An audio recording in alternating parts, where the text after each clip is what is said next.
get my hands on it that's a race car, I love to drive. You get some of the best in the business that I offer to put in our car to go 4 seconds at 320 miles an hour, and a lot of them shake their head and just say, I don't want to do that. It's insane, man. It's hard to explain to somebody because there's so much going on. We go through more G-forces than anything on the planet except the fighter pilot. More than the space shuttle pilots, more than anything else. It's almost 6 Gs positive going down the drag strip. It's 0 to 320 miles per hour in 1,000 feet from a standing stop. 0 to over 100 miles per hour in less than 1 second from a standing stop. So there's a lot going on, and it's sort of, I have to kind of explain to people, it's sort of like that first science fiction movie you saw where they went into hyperspace and they had all the lines and they said, all right, we're hitting hyperspace, and that's what it's like. As soon as we take off, with the exception of the exact area that I'm looking down the track, everything else is a complete blur. And on top of that, when I hit the parachutes, it's almost a negative 7 or 8 Gs. So there's a lot going on in that short amount of time. And on top, you think, at my right toe, I've got 10,000 horsepower. It's an incredible feeling, but it happens very fast. So you have to be on top of everything to do with the car for that 3.5 seconds.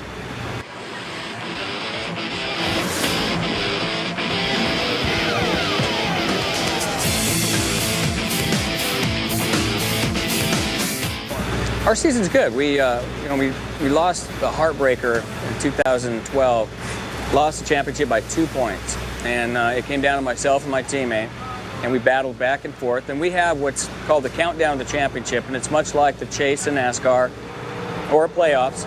And it's the last 6 races of the season. Everything is reset in the top 10. They take the top 10, they reset them. So really, going into it, if you're number 10, you still got a shot at a championship when they reset the points. And you battle it for 6 races. It's a 6-race shootout for a playoff, and the winner is declared the champion. So it's a little different than the old days when you battled all season long for a championship, and you just got to be good at the right time. You got to be top 10 going into Indianapolis, and then you got to be the best for that 6 races. And last year we set the world's quickest run in history, and only the second run under 4 seconds. We ran 3.96 seconds, Englishtown, New Jersey. This weekend, the conditions here on Friday night could see those same type of conditions. So we're looking to maybe better that, and there's a lot of other teams can as well. So season's good up to this point. I think we're 4th in the points now. Hopefully by the time this gets posted, we're back up to number 1. But we got a race car that can be number 1 at any time, and it's a great team. And I'm very lucky and very blessed to have a team around me that can put together a car like our Dodge car.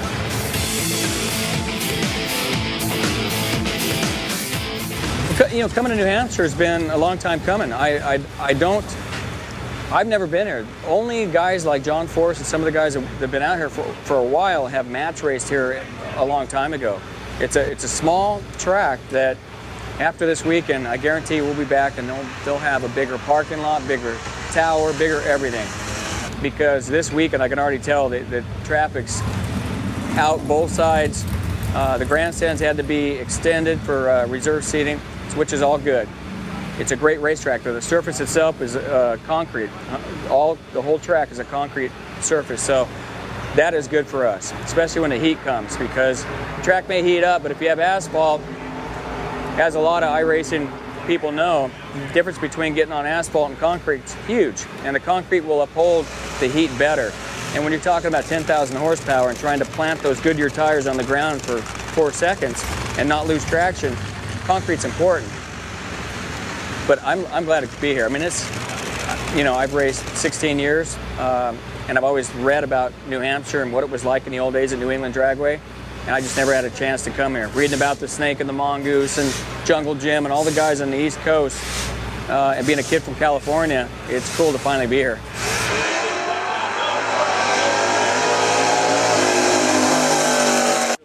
Yeah, the difference, with our cars, especially compared to other motorsports, is the unbelievable G-forces we get, positive and negative. Like I said before, it's upwards of 6 Gs during a run, and can be as high with 2 parachutes out as it can be as high as negative 7 Gs, negative 8 Gs. That puts a tremendous toll on your body, as do other motorsports, but ours happens such a short amount of time that I just work on keeping my body in shape, especially my neck and my shoulder muscles. They go through a lot. And your reaction times are probably the most important thing. That, as everybody knows growing up, you know, reading about drag racing, you have the Christmas tree or the lights coming down. The reaction time is probably the most important thing. So you try to stay on top of that. And you've got things that can test you. For me, I don't necessarily sit and do a reaction time tester.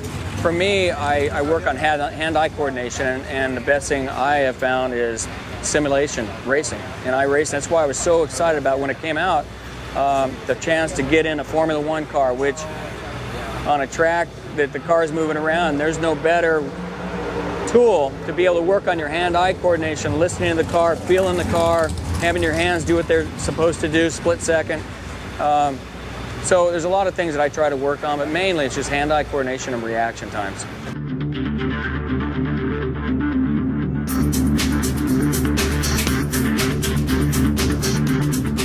My sim's not, it doesn't move, it's not extravagant. It's actually a seat setup that I actually bought used off of a guy that lived up in Los Angeles. And we'd, you know, I'd been doing simulation back when they first came out with the IndyCar game. So when Dave, I knew after, you know, after playing the Grand Prix Legends game, I mean, that was the game of all games. For me, an upgrade was a nice setup that was a nice seat with a nice steering wheel and as good a monitor as I could afford at the time.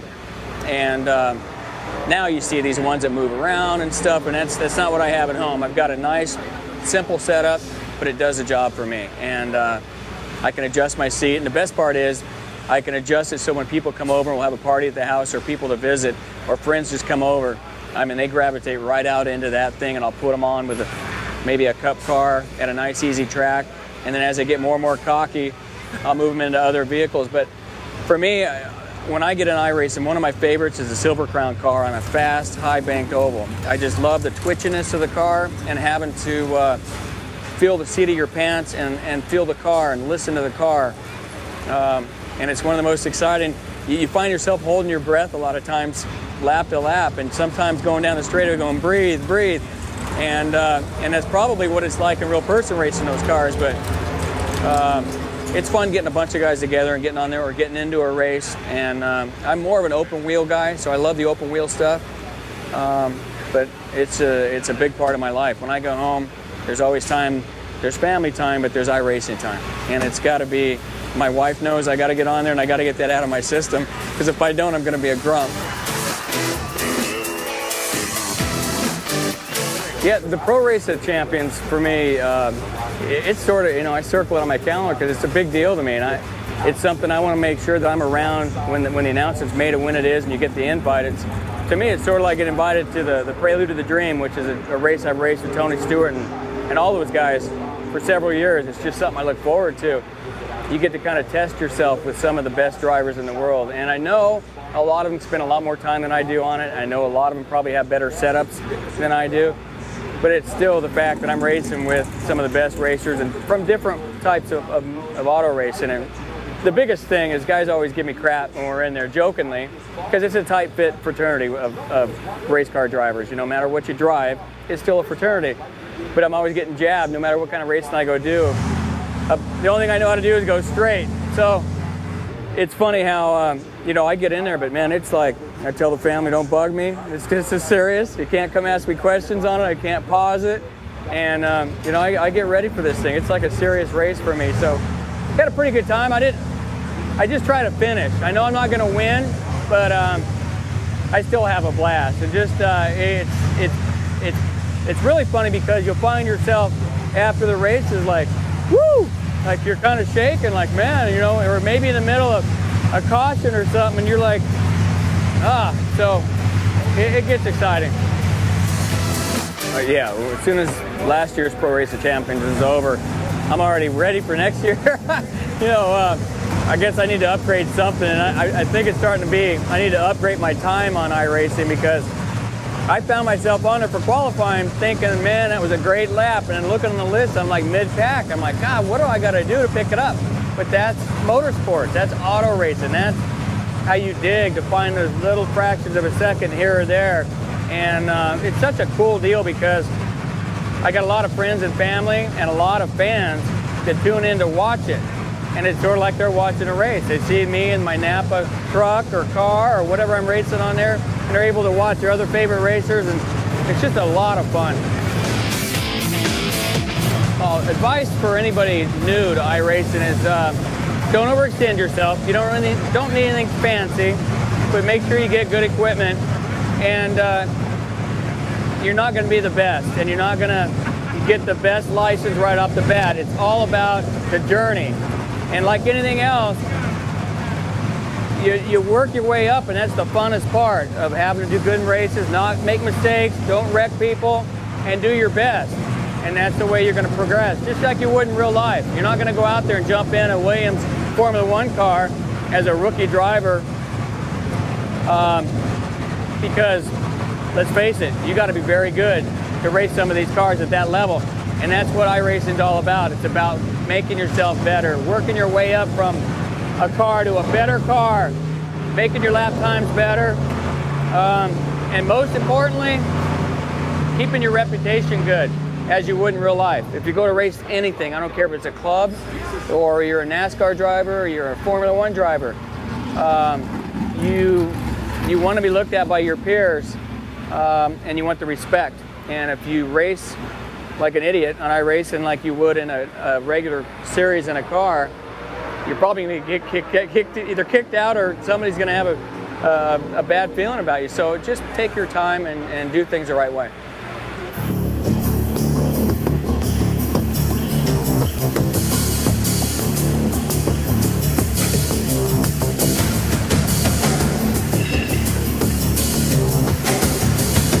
What they do is, as soon as it comes back, they all dive into it. The guy goes underneath, two guys on the side, the guy on top taking the supercharger off, the guy back here taking all the clutch apart, actually two guys taking the clutch apart. And what happens is, the first thing they do is the guy on the bottom end will get the pan off while they're working. And first thing he'll do is he'll pull one main cap off, usually the back of the rear main, pull it down and look if it's straight or the crankshaft is something wrong or something burnt.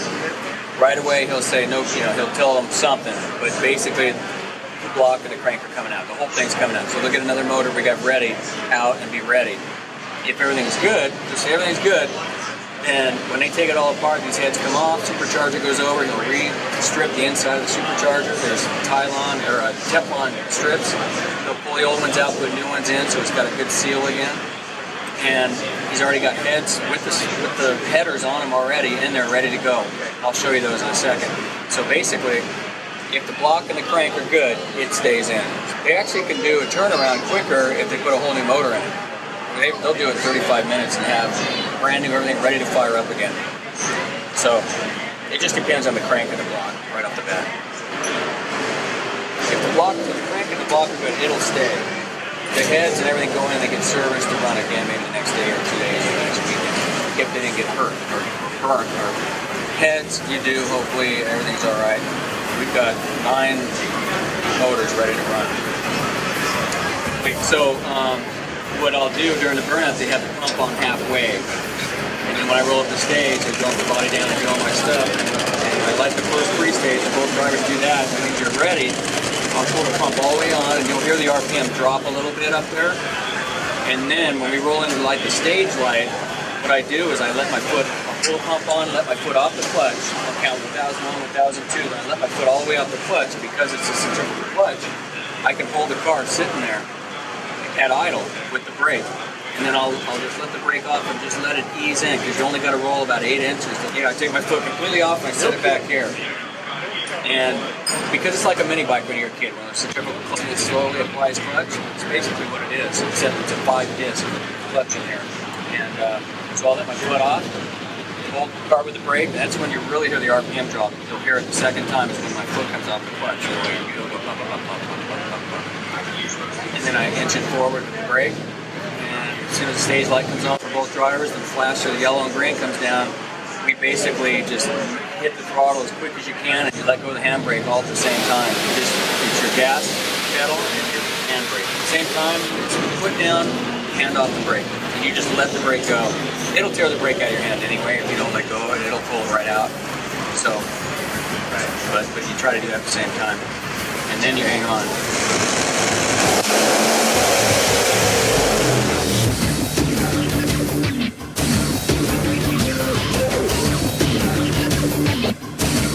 levers you'll see up here, they're actually on the body. And when the body drops down, this tin work is right here. So when I go down and I'll be still, I'll be a football field away when I see the finish line, and I'll reach my hand over without looking. I just know where it's at. I'll reach my hand over with about a football field away, and I'll push the lever forward, because by the time I do that, I'm there already. And when I hit that lever, that cable pops out the back, the spring comes out of the parachute and pulls the parachute out. So by the time I've done that, I'm already at the finish line. Because you're going 320 miles an hour. You're covering ground pretty quick.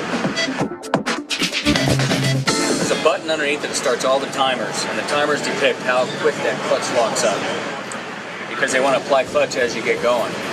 You can't give it all 10,000 at the hit of the throttle, so it might see it's got some weights they bolt on it, and it might see 40% of that weight from here to that truck, and then a second.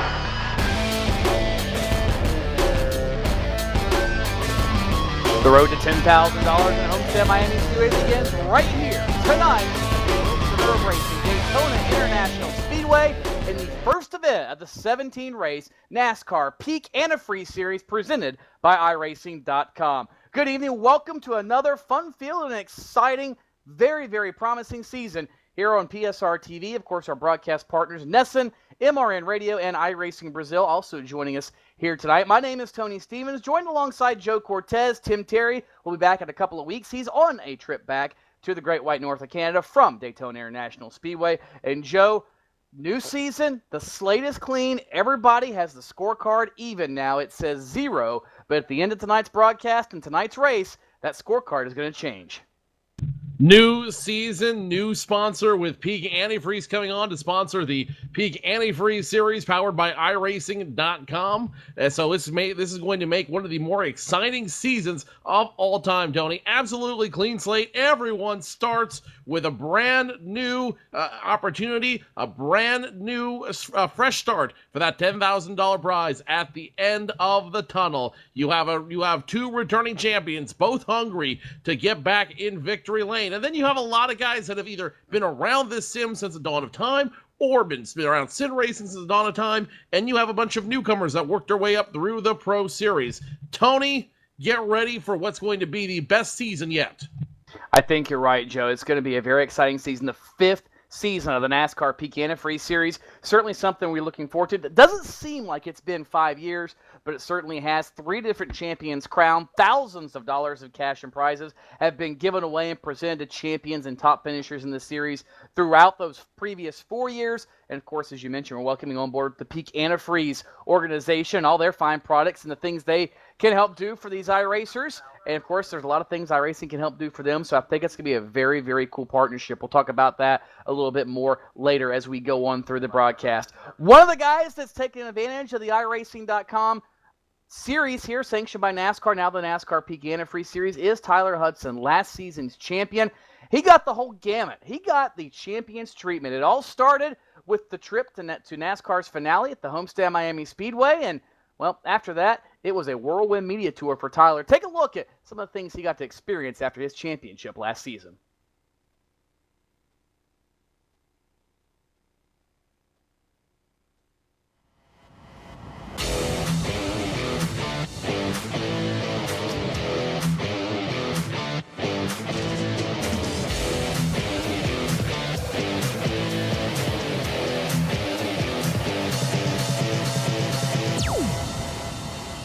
How many name is Tyler Hudson. I'm from Brandon, Mississippi. I've been sim racing since 1997. I started out on the 10 network with Iris on NASCAR Racing 2, and I got into it at an early age. I was pretty young. Video games were cool, and really I've been hardcore ever since. I started out on iRacing in 2008 when they first went public. I progressively went up the ranks from the Legends cars. You know, they have the whole system. Went up through the ranks, ran the Pro Series, got a few wins there, and progressed into the NASCAR Drivers World Championship Series. I've been in it for 4 years. I've been close to some wins. I win this year finally. And this championship battle was tough. It was a barn burner to the end. Ray put up a really good fight. First time I've been top 5 in points, and we won the championship in the same year. As a 2013 champion, iRacing flew me and my wife down here. We've had a great time here at Homestead. We've been able to meet some drivers like Denny Hamlin. He sim races a little bit. He was really nice. We got to meet my favorite driver, Jamie McMurray. iRacing set all that up. Hang out in the suites, the NASCAR suites at that, with Mike Helton was in the room. It was pretty awesome. You couldn't beat the view. I mean, you're looking straight ahead and you can pretty much see the whole track. We got to do a pace car ride at like 130 mile an hour in a Mustang Cobra. That was pretty awesome. You really get to feel the G-forces doing that. And walked up on stage, got our trophy, got a check in front of the whole Homestead crowd. And being the champion for the series is a big deal. It's pretty awesome. My team is One Up Motorsports. We put together the team last year. It's with a bunch of guys I've been on and off teams with for all of my iRacing career, and they help out a lot with the setup. So I'm really, I mean, seriously, like a driver. I don't know much about the setup side of it. It takes some help, and those guys have helped me out a lot. They do telemetry. They'll put in the time to test, and they're all great people. We have a lot of fun together, and that's the main thing. I think that's what leads to the good things that have happened, is having fun with it. Yeah, so I couldn't do it without them. I wish they could all be here with me. And my sponsors, AdaSignWraps.com. He's been with me for 3 years actually. And it's been a great relationship. He's a good friend, John Ada. And we had some more come on board this season, UpstateRacingShow.com. And yeah, I'd really like to thank those guys for what they do for me. It's been a lot of fun this year. My favorite cars on iRacing is, I really enjoy running the late model and the trucks. Anybody that knows me on the service sees me in the truck a lot. And one of the most important things about the whole simulator is just have fun with it, you know. That's what it's for, is to have fun. And that's, if you're not having fun, what's the point? Well, I started out racing in go-karts when I was 15 or so. Ran about a year in that off and on because I didn't really have a lot of money. I financed a street stock dirt car and paid $100 a week out of my paycheck until I paid it off. And we raced it about 3 or 4 times and ran out of money. So we had the idea to raise some money to try and do a real effort and go asphalt racing in a super truck at Hickory Motor Speedway. An opportunity came up where we knew the team, and we raised some donations through iRacing community, through friends and family at church. iRacing came on board and sponsored a simulator, and the first time on the track we were within a couple tenths of the guys that run there weekly, and the team told me, they were like, dude, I don't know where this came from, but you've got some skills, you got good car control and everything. And first thing I said was, you know, it comes from the game, the iRacing game.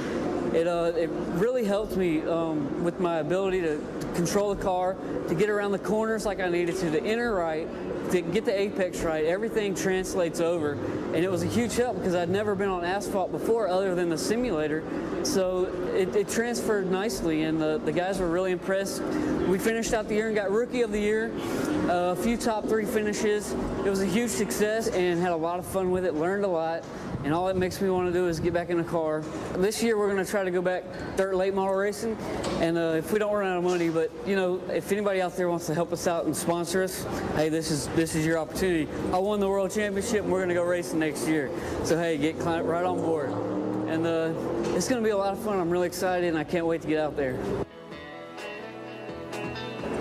I would just like to thank the Lord for this opportunity to be here, and my wife, she's been a huge supporter, in all of this. I mean, I don't even have words for it. It's just been really good. And I thank her for that. I thank my parents back home. I thank iRacing, of course, my teammates, everybody that's made this possible for me. It's been a dream come true. It's, I love this. I love representing iRacing. I love being the champion. I've dreamed of this chance, and to finally have it is just, it's amazing. I can't really describe it. It's pretty awesome. And I look forward to 2014. It's going to be a lot of fun. It's a long season, but it's a lot of fun. I can't wait to get out there, and mainly get out there and defend the championship and kick some butt.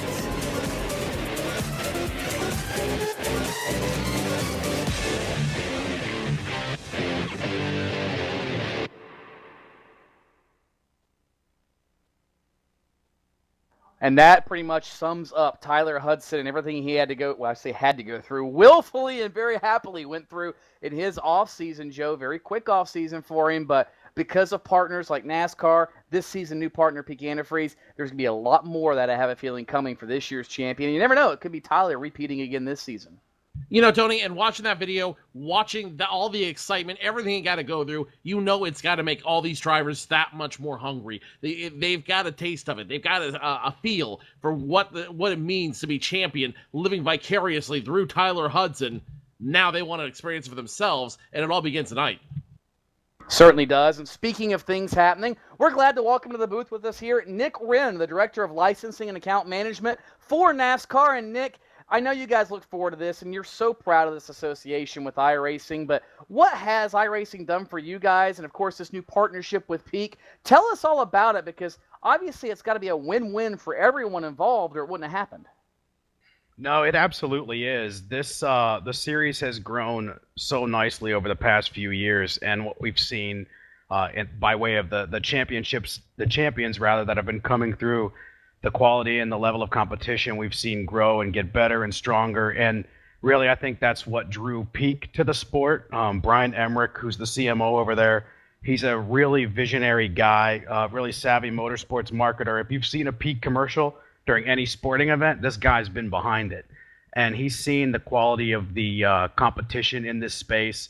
He's kind of seen this space we're pioneering in NASCAR, and our partnership with iRacing, the level of product, the level of quality, the competition was something they wanted to be associated with. And we're happy to have those guys on board to continue to grow the service, grow the level of competition, and ultimately give these racers opportunities to hopefully transfer into, take their talents into the real world. And Nick, that leads right into the next question I was getting ready to ask you. There's always the discussions you see, whether it be on TV, radio, internet, amongst friends, what have you. How does NASCAR reach the next generation? The previous generation, they were all car people, and this generation has become a digital generation. Phones, computers, video games. Do you see the NASCAR Peak Antifreeze series presented by iRacing to be that first step now that, say, the Wheel and All-American series used to be, and maybe taking a place at the bottom of that ladder to serve as an intro into the All-American series and so on? Isn't it just awesome to think about that, to even be asking ourselves that question? I think that's really something that can be said, or really speaks highly to the product that iRacing can bring to fans, to new fans particularly, and obviously and clearly the digital generation has kind of taken over. And, who knows, one day we may be looking at a digital champion who's turned into a real-world champion, and we can't do that without a product like iRacing. They've built tools into their software that allow users to share what they're doing. The broadcasts that you guys are involved in executing on a weekly and biweekly basis, it's next to none. I mean, it's perfect. It's flawless. It's something that people want to be a part of. And that's how you reach the next generation. You show them how compelling the product is, how cool the service is, and to show them that, you have to have real skill, real tools, and real talent to be able to compete rather at the highest levels.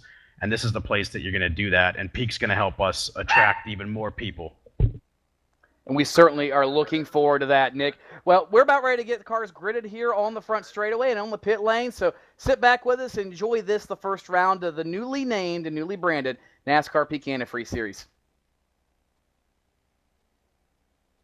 Well, that's Nick Wren from NASCAR, Joe, and we've got all kinds of crazy things happening this season. Of course, we just talked to Nick about the new association we have with Peak Antifreeze and, of course, NASCAR. But all these prizes and all these awards that these drivers can earn throughout the season, it's a pretty stout prize pack. The prizes are second to none. You know, we've talked about the $10,000 prize that comes with him, and we talked about that $10,000 that the winner gets and the experience that the driver gets, the winning driver gets as a result of his efforts here. But there's a whole lot of that involved. There's the banquet that gets involved with that the champion gets. There's the all kinds of crazy stuff. Tony, the top 10, I'll walk away with something, but it's nothing compared to what the champion walks away with.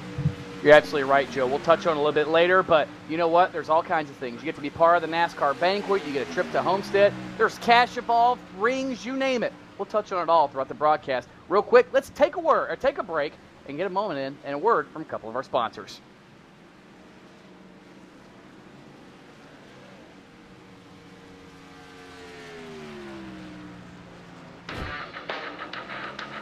This is where it gets difficult. This is where your name's on the line, everything's on the line. You get that one chance to go out there and put down your best performance with the most amount of pressure.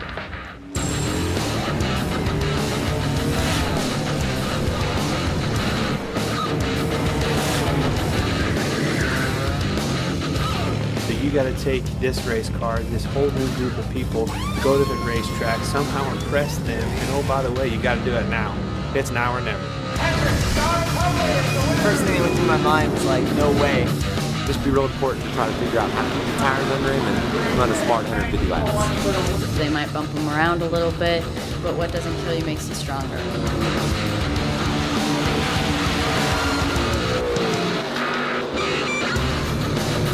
Everybody should enter next year's contest because you never know what could happen, man. You can come out here and run top 5 in your first K&N West race. So I'm so psyched right now. This is incredible.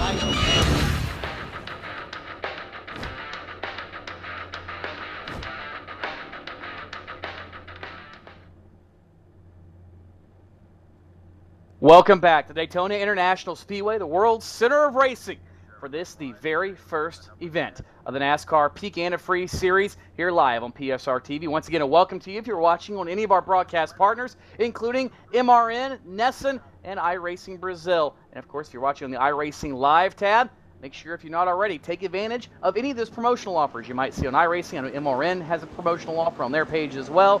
Take full advantage of it. Cars are rolling off the grid. Let's walk you through tonight's grid, 43 cars strong for this, the opening 250-mile event of the series. On the pole, Brad Davies, Thomas Lewandowski will start alongside. Last season's wins leader Nick Ottinger starts third. Mitchell Hunt, a pleasant surprise in qualifying, and Chris Overland starts fifth, Joe.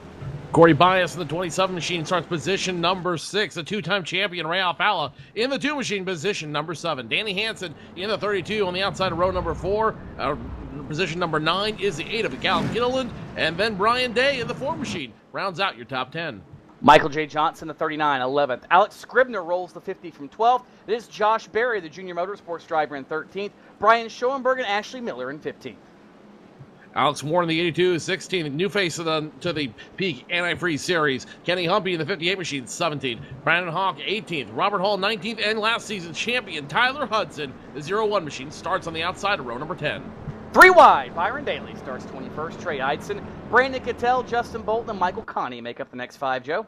Ryan Blackford in the 33, 26. Brandon Bowie, 27. Richard Doucette, 28th. Carson McClellan, the shootout winner, 29th. And Brandon Schmidt, 30th. Josh Lawton and Chad Lawton start 31 and 32. Kevin King, PJ Sturgis, and Brad Mayhar starts 35th. Justin Trombley, Jake Sturgis, Peter Bennett, Kwame Agel, and Matt Busa, the top 40. Rob Ackley, Brandon Hoff, and Landon Harrison are going to round out the field here tonight. Joe, the field's rolling through the 31-degree banks at turns 3 and 4 very quickly. What kind of weather conditions are we looking at here this evening? 78 degrees, partly cloudy overhead with a breeze of the north coming at 2 miles per hour. Relatively low humidity tonight as the pace car makes a hard left turn down pit road. It's all in control of Brad Davies in that 11 machine. Green flag flies, and the 11 machine has a whole lot of hungry drivers behind him. The NASCAR Peak Antifreeze Series, powered by iRacing.com, has officially begun. And to nobody's surprise, very quickly, we see somebody like Nick Ottinger sucking right up on the back bumper of the car in front of him, your pole sitter, Brad Davies, and really it shouldn't be a surprise, Joe, that Brad Davies is at the front of this field. He's certainly a very successful racer in his own right and has been for many years, but the past couple of seasons he's been, well, he just hasn't quite been up to par for maybe what I think he thought he should be. Yeah, Brad Davies has had a lot of bad luck in the Peak Series in the past couple of years, but now Brad Davies has officially led lap number 1. Once he gets to the start-finish line, he will have logged the first lap of the 2014 campaign, and that can only bode very well for him. He's keeping those other drivers at bay. You see Thomas Lewandowski on the outside in his Ford Fusion trying to catch up to the 11 machine. No dice yet. Nick Ottinger on his tail. Lots of great drivers, lots of great talent behind him as you're riding the roof cam now of the 47 of Chris Overland. Seeing those top two drivers stay in line right in front of them. Don't look behind them. There's your two-time champion now breaking into the top 10.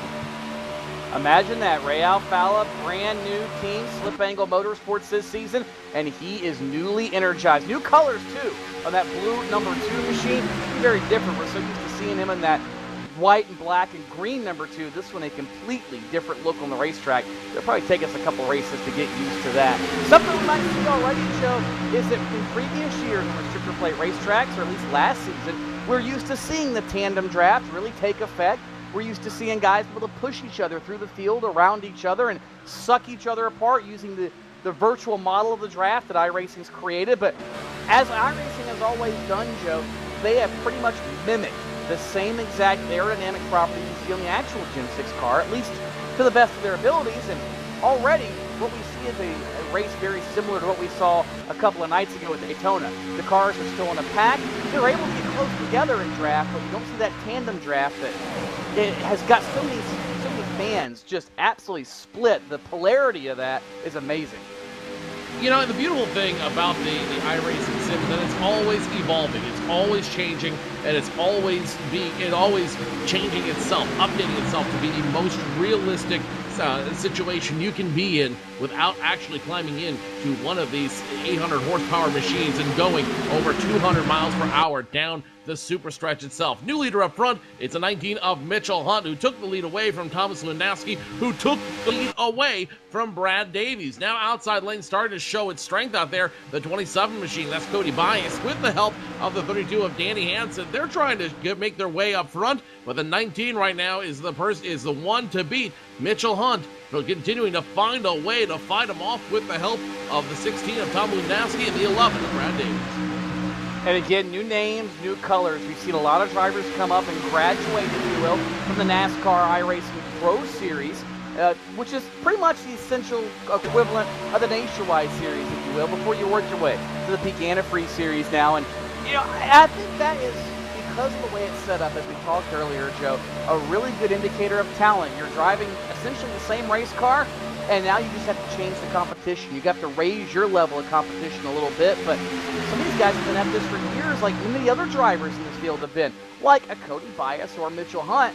They're new to Peak Antifreeze Series fans, possibly, but the people that have been around this series for a long time, that's the guy that just beat him last week. Isn't that funny how that works? And that's kind of the beautiful thing about iRacing. You know, you can run every mod, every sim, week in, week out, with no risk of injury, no risk of losing anything, no risk of losing time. Yeah, you shouldn't lose a couple hours, but it isn't the worst use of your time. The 47 machine now debating going 3 wide. This is Chris Overland. He almost goes in the middle between the 11 and the 32 of Brad Davies and Danny Hansen. Thinks better of it, and they're going to continue to run line by line. Up front, Mitchell Hunt continues to lead, even though Cody Bias stole a lap from him last time by. Let's run on the roof now of that 32 machine. That's Danny Hansen getting a look of everything. If those colors look familiar, they should. Pro Geek Consulting now on the hood of that 32 machine of Hansen, and right now Pro Geek getting a big view of everything going on up front. Only 4 cars between him and the lead here at Daytona. Like we said, we're so used to seeing those colors almost the exact same paint scheme on the number 2 machine of Ray Alfalla, and ironically now here comes Ray Alfalla right up the bottom, a couple of cars behind Danny Hansen in that number 32 Pro Geek Consulting machine. Look behind him as well, Joe. We haven't talked about it. He started deep in the field, but last year's champion, Tyler Hudson. Remember, last season he won the shootout preceding this 250-miler, and everybody said, wow, this could be a breakout season for Tyler Hudson, and it was. got his first win, got the championship, battled Ray Alfalla down to the last race, and ended up taking the title. But now you come into this season with a lot more expectations and maybe a little bit more pressure, but he's excited for it. But I almost have to say as well, we saw Tyler last season, as you're right on board with him. There's a few other drivers I think this year could be looking at a breakout year. A Nick Ottinger, a Byron Daly even. Maybe even some of these pro guys like a Mitchell Hunter or Cody Bias might come in and turn the sim racing world on its ear.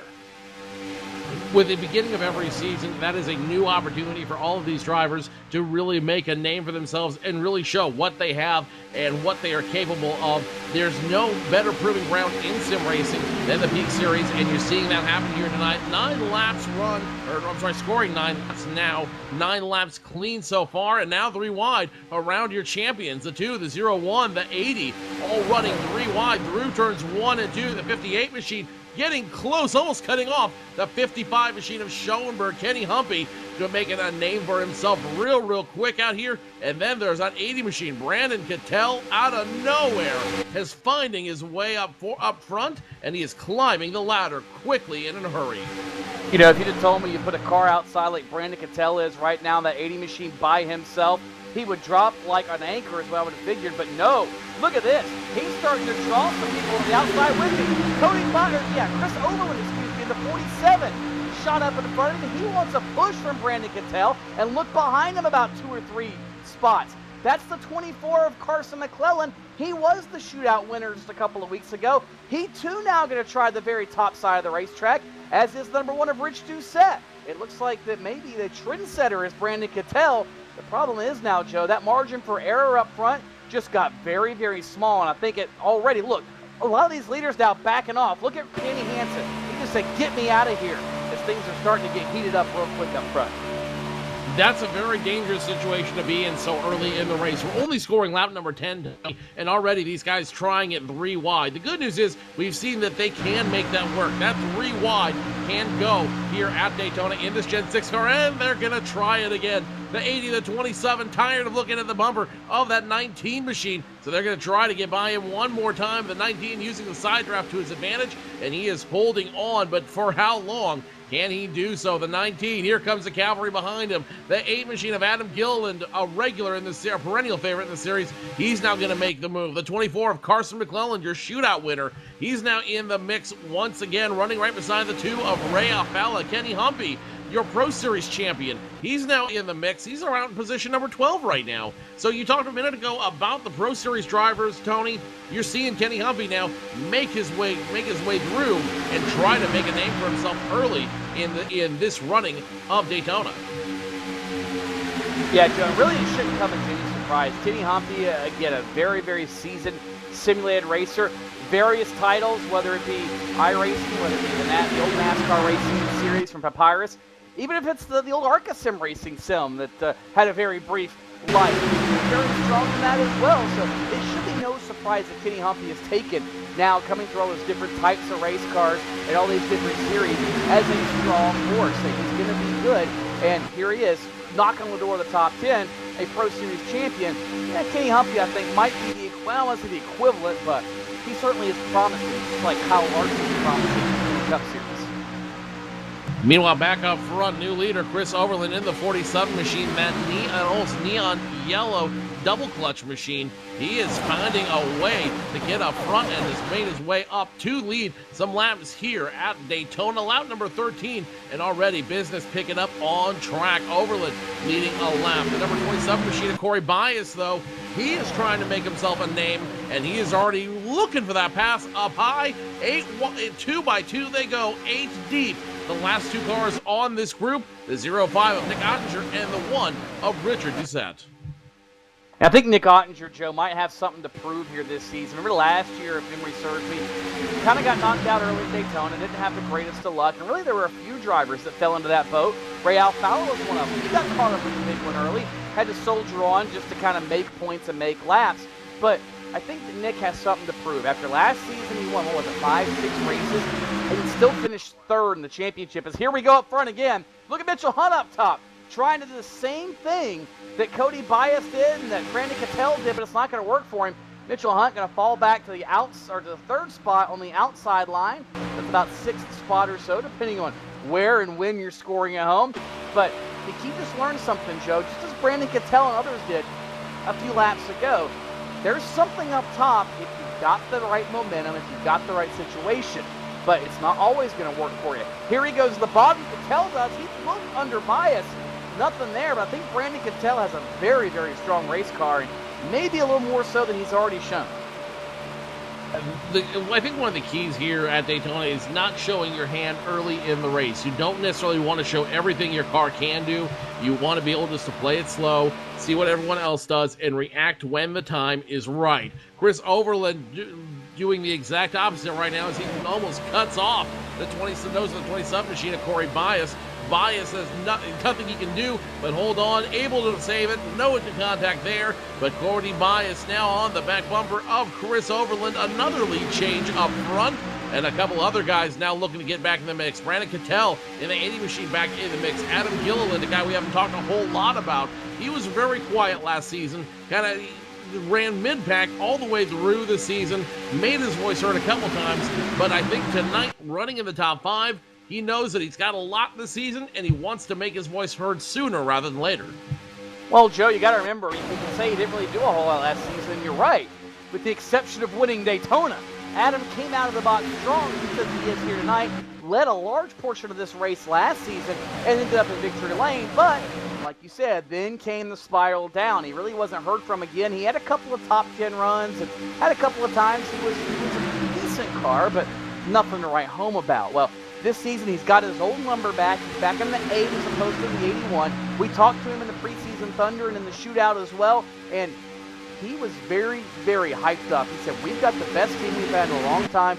Got a new sponsor in the car in Gary Murphy Trucking, and he is driven. I think he's focused in this season, and he wants to make a statement that Adam Gilliland is not the Adam Gilliland of old. He's got a calmer head on his shoulders, and he's going to be good on the racetrack, not only just fast, but making decisions and being a smarter racer.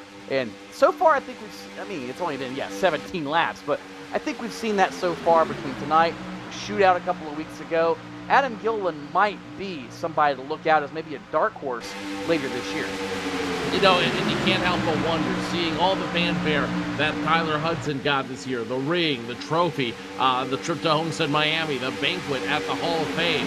You have to wonder if he doesn't look back on the 2013 campaign, winning Daytona, and looking back at that and saying, yeah, that could have been me. I could have had that, but I didn't. You've got to wonder if during the offseason, that didn't stew with him a little bit and only do nothing but to inspire him to run as well as he's running tonight.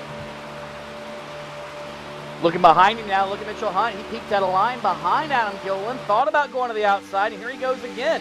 Mitchell Hunt's looking racing to drive right at Mooresville, North Carolina.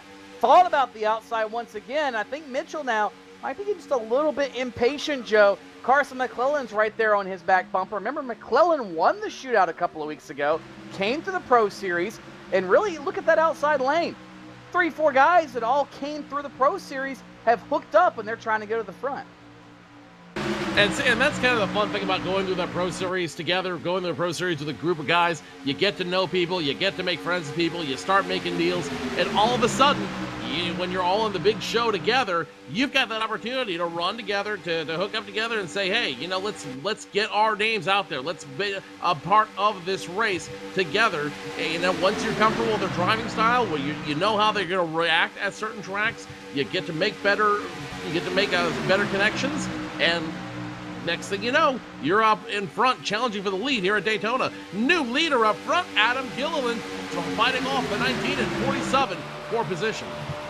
Mitchell Hunt found his way to the front, and there you've got that Menard sponsor machine. Chris Overland pushing Adam Gilliland to the front. Man, what a race this is already shaping up to be. A number of lead changes, guys all over the racetrack, swapping lanes, and joining us in the booth here, Tony Gardner, the guy that helps run it all at iRacing.com. Tony, this has got to be a special moment for you every single year to come out, sit down and relax, and watch the product that you pretty much oversee and what it has become and how each season it gets better and better. That's got to be cool, isn't it? Yeah, it's awesome, Tony. Thanks for having me. Yeah, this is our 5th year, so it gets better and better every year. So we're really excited. The racing definitely gets better. iRacing gets better, and you guys as broadcasters on PSR TV do better and better every year. So it's great to have NASCAR. They're such great partners, and now we have Peak Antifreeze sponsoring it, and they're awesome to work with. So we're really excited.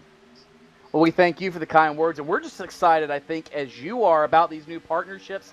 Like Nick from NASCAR said, it opens the door to so many more things, and it really sets a trend. I have to ask you, though, this is not the only series that Peak is sponsoring on iRacing. They're actually involved in another series that presents a really, really cool opportunity for racers on the service, all 30-some thousand of them. Tell us a little bit about that.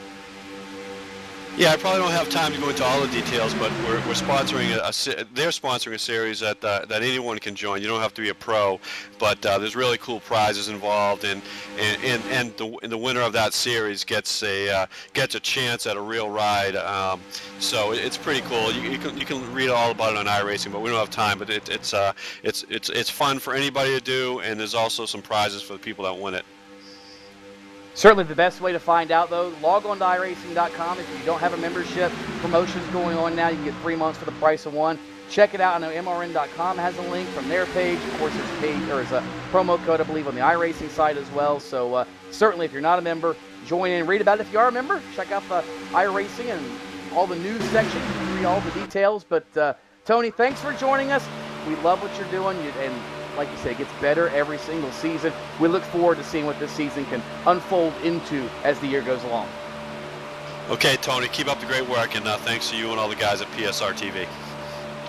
That's Tony Gardner, head honcho, head pizza eater, president, whatever you want to call him, at iRacing.com, Joe. And he does so much that people don't see for this sim that they always catch flack about it from some members, and that's the way with any organization. When something doesn't go right, yeah, the guys in the management catch flack for it, but if they knew everything that Tony and the guys up in Massachusetts do for this sim to try to make it better and all the hard work and the late nights they put in, they wouldn't say a word. That guy is dedicated to making iRacing by far the best simulated experience on the planet.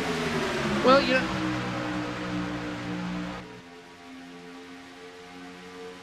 Well, it's like you said there, we talked about at the beginning of the race, Tony. iRacing is continually evolving. iRacing is continually changing, and it is continually being as close to being in a race car as you can get without going out, taking out a bank loan, buying a race car, getting a license, and trying your luck at speed weeks. This is becoming more and more less of a game, less of just something for folly, and more of a tool for the experienced racer. Yeah, you're exactly right, Joe. It's become a tool. We've seen a lot of drivers use this, as we talked with Nick earlier, as a stepping stone, either to dirt cars or to a NASCAR Wheel All-American Series ride, whatever the case is. We've seen it happen. It teaches them racecraft. It does teach them at a local short track. It also teaches them a lot of things like how to act when you have an in-car camera, like Byron Daly right now. That Byron's racing from, where's he at? UNC Charlotte right now. And this is the other cool part about it. It gives these drivers this big-time feel without having to spend that big-time money like you talked about. Michael Johnson, the 39 machine. We've also got an onboard or in-house or on-rig, whatever camera you want to call it, with him as well. And that's one thing that makes this so cool is all the stuff you get to experience, like you said, Joe, without having to spend all that money. But when you get that feel and you understand what it's like to be that competitive, it makes you want to go out and buy a real race car, because when you add the actual effect of speed on top of it, there is nothing in the world that can top that, except maybe actually winning when you're in that car. But until then, you watch a Michael Johnson and Byron Daly drive from the comfort of their home in the iRacing sim. And the cool thing about this, guys, these guys didn't get born, were born with a silver spoon in their mouths. These guys didn't come up through pedigrees and generations of NASCAR drivers, or not necessarily even born in the Carolinas, the home of NASCAR. These are guys who have passion, who have dedication to their craft, and work their way up to the highest point where they're now racing in a NASCAR-sanctioned event, in a NASCAR-sanctioned series where there's a real championship and real money and a real title on the line. That speaks volumes, not only to the character and the ability of these drivers, but to the ability of this simulation to deliver that realistic experience for each of these drivers out there. You're exactly right, Joe. We'll talk a bit more about that championship and all the awards, as we mentioned at the top of the show. We talked briefly with Nick Grimm from NASCAR. A lot of good things coming this season. And really, you look at this racing, Adam Gilliland's kind of got things tamed in most of the field, pretty single file. I think they're all just kind of waiting for those first couple of pit stops and get towards the end of the race before they start making their moves, which is great. We get a chance to sit here and chat while we see guys very professionally for that matter, worry about saving their equipment and getting to the end of the race. So while they do that, we're going to take a quick break. We'll be right back. You're watching the NASCAR Peak Antifreeze Series, presented by iRacing.com's season opener, live from the Daytona International Speedway. Don't go away. Adam Gilliland is your leader. What's inside Peak Antifreeze? 65 years of experience in hot and cold protection. From an independent, family-owned business that's never been afraid to give you exactly what's right for your engine and your wallet. Peak. Run true.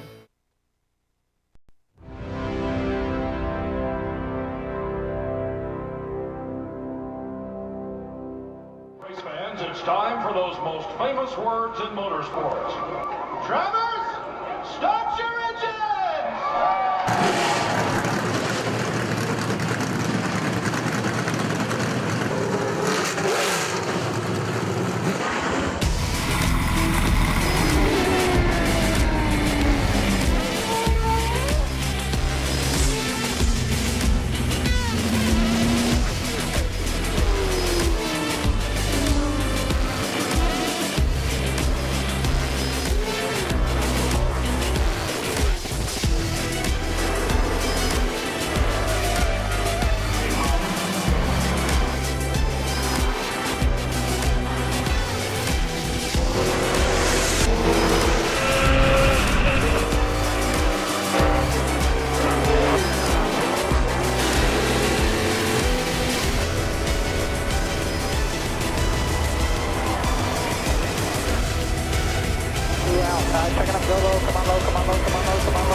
Welcome back to Daytona, and if things look different up front, it's because, well, they are. Cody Bias up front on the scoreboard, and the Purelator machine, Carson McClellan, led a lap or two while we were away. Now they're 3 wide in turn number 1. McClellan all the way to the top side. No help up top and no momentum to his advantage. Carson McClellan, Joe, is going to go from the hero to about 10th or 12th in this group. The good news for Carson McClellan, most of this field, as we said, fairly strung out into a single file line further back. Nobody in a big hurry to get themselves torn up or do anything crazy. So McClellan, not going to lose a lot of space, but from what we've seen so far, it might be a little harder to make those spots up than it has been in previous years. Tony, we were talking about a little bit about this during the break. The cool thing about the sim and the constant updates they do to these cars is it really mimics what you see on track and how these guys drive on track. So this car really reflective of what you saw 3 nights ago in the running of the Daytona 500, the 56th annual running of the Daytona 500. These guys are running almost the exact same lines, the exact same physics, and you're seeing their driving styles and their driving techniques mirror those what we saw on TV. And more importantly, this new car, this new sim, everything that's been rebuilt, it really shows the importance of being able to draft and work in the draft and have someone who's willing to give you that push to keep you going forward. In the case of Carson McClellan, he lost that push going high, and without that push, both lines, like a freight train, just blew right by him, and he was gone, baby, gone. But he was able to get back in line on the bottom with a good group of cars that had some momentum, and now he's able to start trucking his way back forward. And the other thing we noticed, Joe, in the break was that Carson McClellan and a couple other drivers were able to use the middle of the racetrack, the middle of the space, I should say, before, back up. The middle, what we used to call the sucker hole, I guess you would. Let me back up and start over. But McClellan and others were able to use that space between the two lanes to their advantage. They couldn't stay in it for very long, but they could shoot out, pass the car, and tuck back in one of those lanes and use that extra space possibly to make a pass. And maybe coming down at the end of it, that could be where we see the winning move made is through the middle between the two lanes of cars.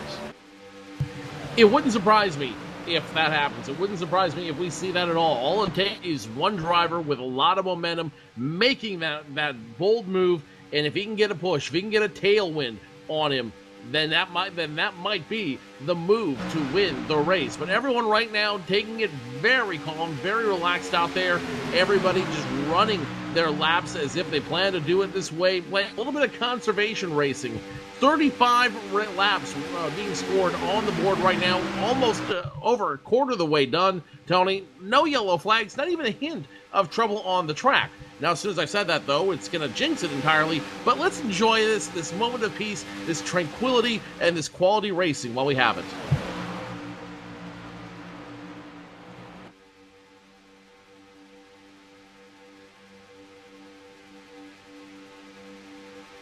Wow. Look, did you hear that, Joe? That was the sound of peace. Neither of us opened our mouths for a minute. That is exactly what I'm talking about. That is the tranquility you're seeing on the track. It's almost zen-like, Tony. It's almost like zen-like watching these drivers out there. A driver who's once again a little less zen-like, though, is Michael Connie. You see him running here in the box on your screen. He's not having the race he wants to run right now. That five machine, he's running towards the back right now, position number 42. But this could all be strategy. We know pit stops are coming up here, so this might just be a way to avoid the chaos that comes with those green flag pit stops, which I've got a feeling we're going to see here pretty soon. Yeah, they'll be coming here within about the next 15 to 20 laps, I believe, Joe. So we should be seeing cars on pit road. Of course, the yellow flag would change all that and alter that pit strategy. But yes, Michael Conti hanging around in the back of the field. And remember, he missed this race last year. But I think we all expected Michael Conti to maybe be a little bit closer towards the front. Obviously, I don't think, didn't have the greatest of qualifying runs. When you look at the sheet, he started 25th, but and he has dropped like a rock halfway through this field, and he's all the way at the tail. But look who's in front of him, Danny Hansen, who we know has a fast race car because Hansen qualified up there closer to the front of the field as well, and he was running at the front of the field. And now here he is back in 41st. So maybe a little strategy on the part of Hansen, Connie, and others. And in fact, now you look at Connie starting to push Hansen, maybe trying some things to see if they can drive their way forward. You don't want to lose the draft, Joe. And that's something I think that maybe Connie or one of his teammates or spotters has told him is, hey, these 10 or 12 guys you're hanging out with, they're starting to lose the main pack. You need to get rolling or otherwise you're going to be in trouble. 47 now gets in trouble. 47 into the infield grass, and he's got a friend going down there with him. Big trouble for both those drivers into the wall. The 47 machine goes, and the 47 machine in serious trouble. No caution flag out. Chris Overland in the grass, and I believe there's another car in the grass, but I can't get it. I'm sorry, being told now it is Cody Bias that got in the grass as well. No caution flag out. They continue to race. And Cody Bias was the leader, Joe. He was not back there in the middle of the pack. He was the point man going down the back straightaway. And it looked like a bump draft gone wrong. Overland got off the back bumper of Adam Gilliland and tried to cut over with him. The two made contact. Overland went through a ride through the bus stop chicane. Miraculously kept it off anything and anyone. Same for Cody Bias. He did a miraculous job controlling that car on the apron. Got on the binders. Didn't spin it out. He's going to lose the draft, Joe, but he still has a race car right now, which means if the caution comes out, he can catch the field and try to drive through it one more time.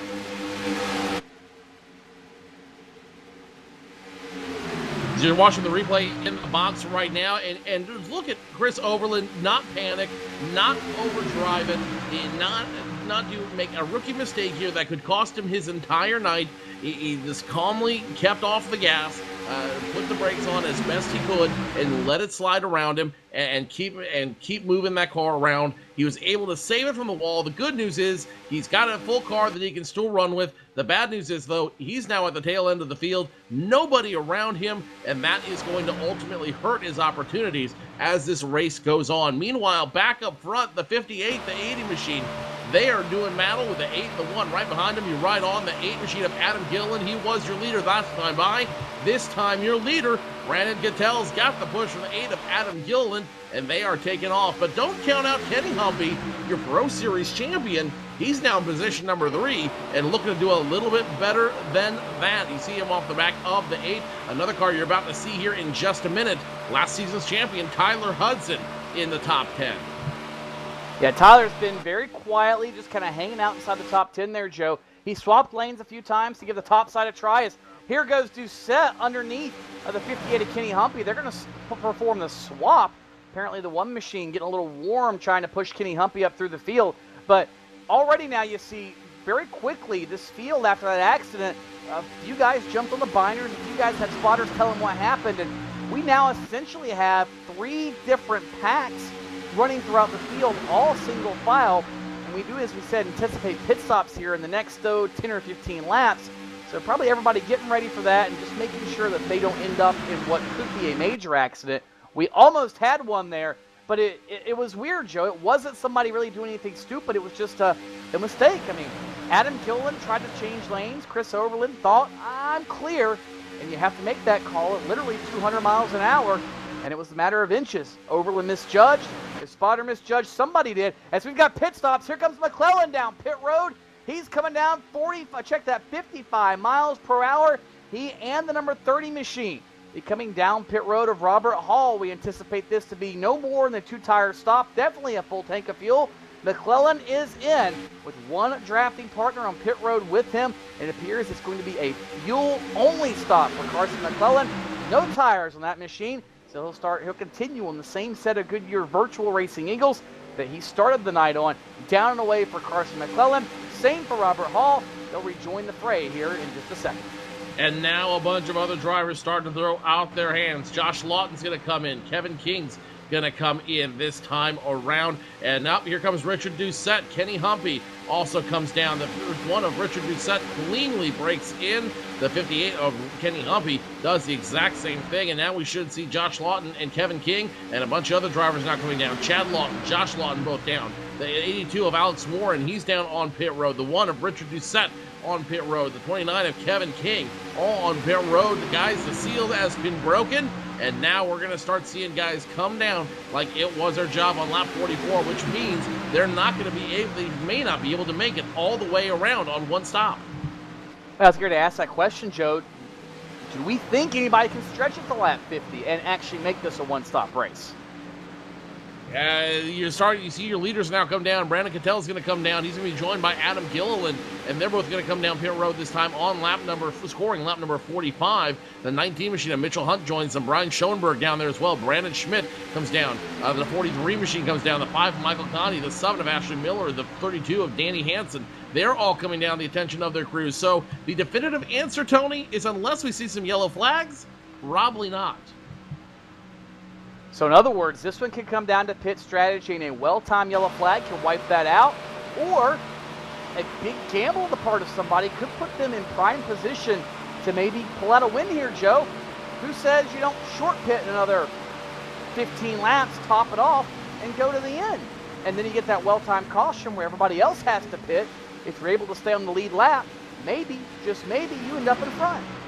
Now the champions come down. Tyler Hudson in the 01 machine. The 2 of Ray Alfala. The 05 of Nick Ottinger. Alex Scribner comes down. Byron Daly comes down. Michael Johnson. A whole bunch of other drivers. Brian Days come down. And a lot of leaders now coming through heavy traffic as you see the leaders try to navigate their way through guys coming through all back on the racing surface. It's a hazardous situation, but your leaders able to navigate it. And now as pit stops come down to an end, we've got our answer, Tony. Someone's going to have to come down for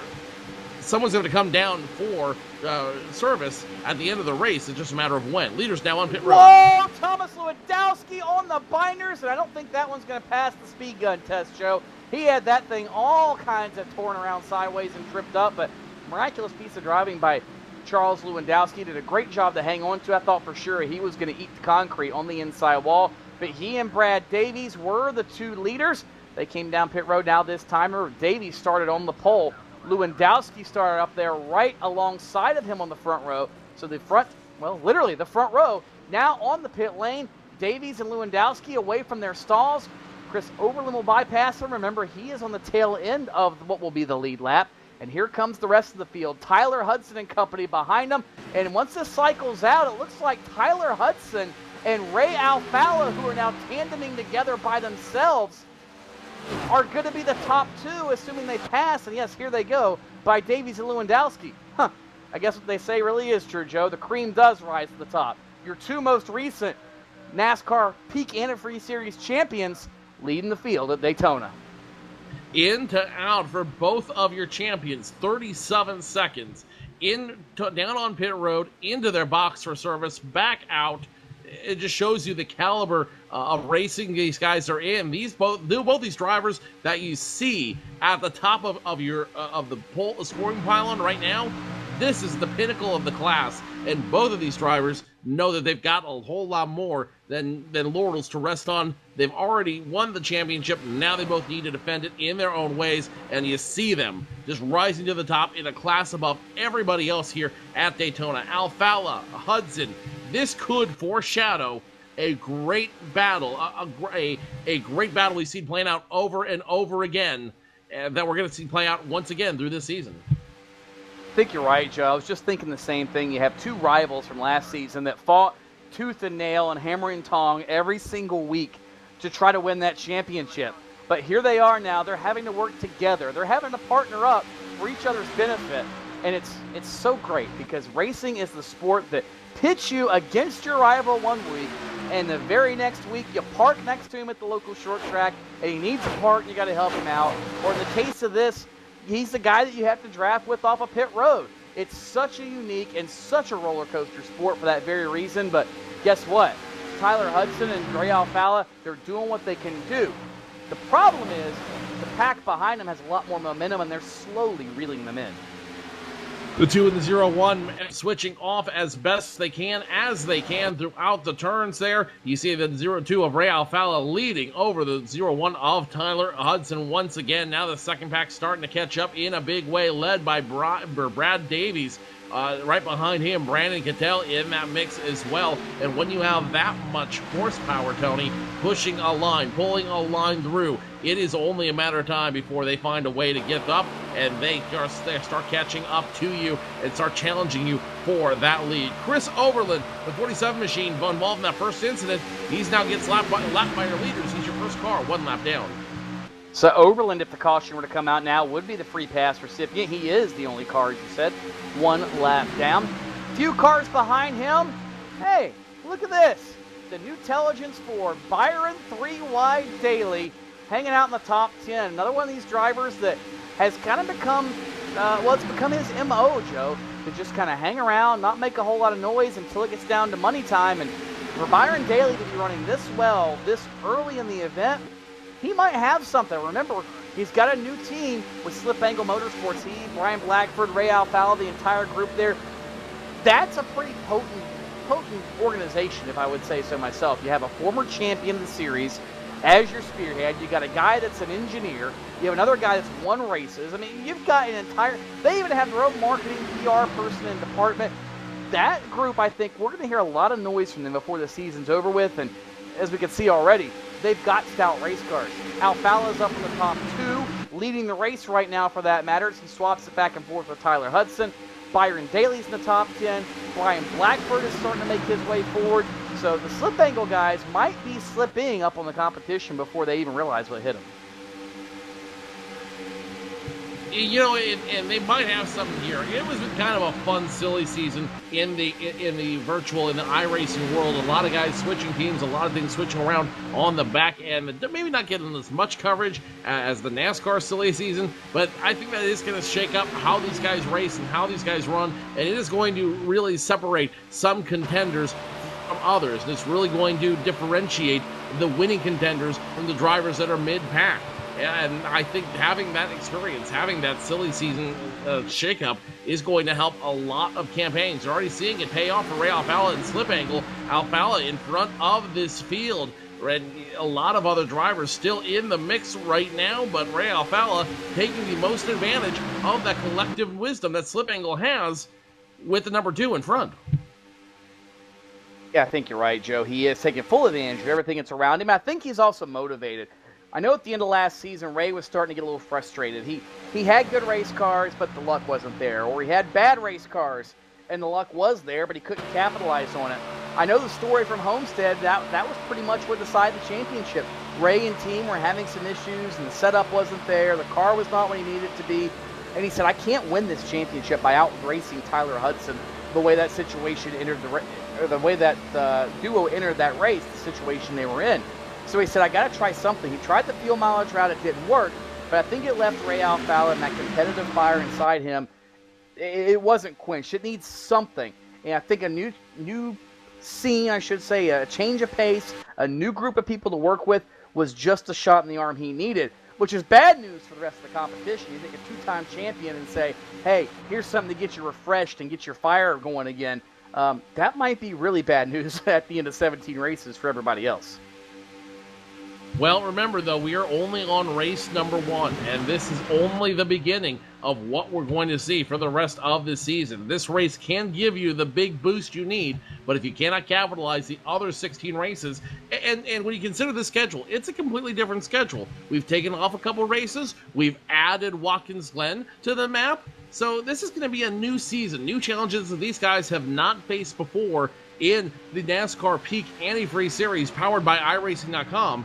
It's going to make for a new absolute set of situations that these guys are going to have to navigate in a hurry if they want to stay up front. It's good to win the first race of the season. Don't get me wrong. That is a huge boost to the campaign. But it's about what you do with the other 16 that defines the champion. You're right, Joe. And you talk about that schedule. We've added a road course for the first time in the history of the series in Watkins Glen. We've moved a few races around. For instance, we go to Fontana, California, and the Auto Club Speedway this season. We go to Richmond a little bit earlier in the year. And down towards the end of the season, the one I'm really looking forward to, Joe, we go back to Darlington. And Darlington isn't far up in the schedule where you can overcome it. The Lady in Black is 4 races from the end.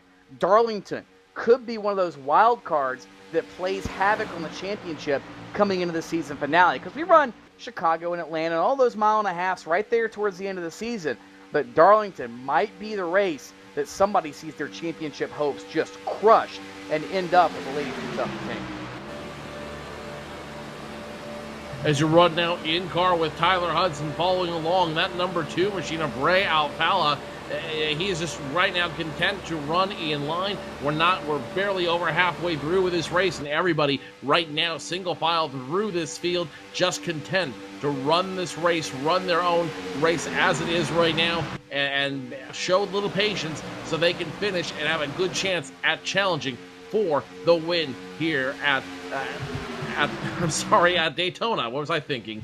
A lot of cool additions to the schedule. Pocono up in the beginning of the season. Richmond going to be up in the middle of the season. And then you've got New Hampshire. You've got Watkins Glen. You've got Darlington.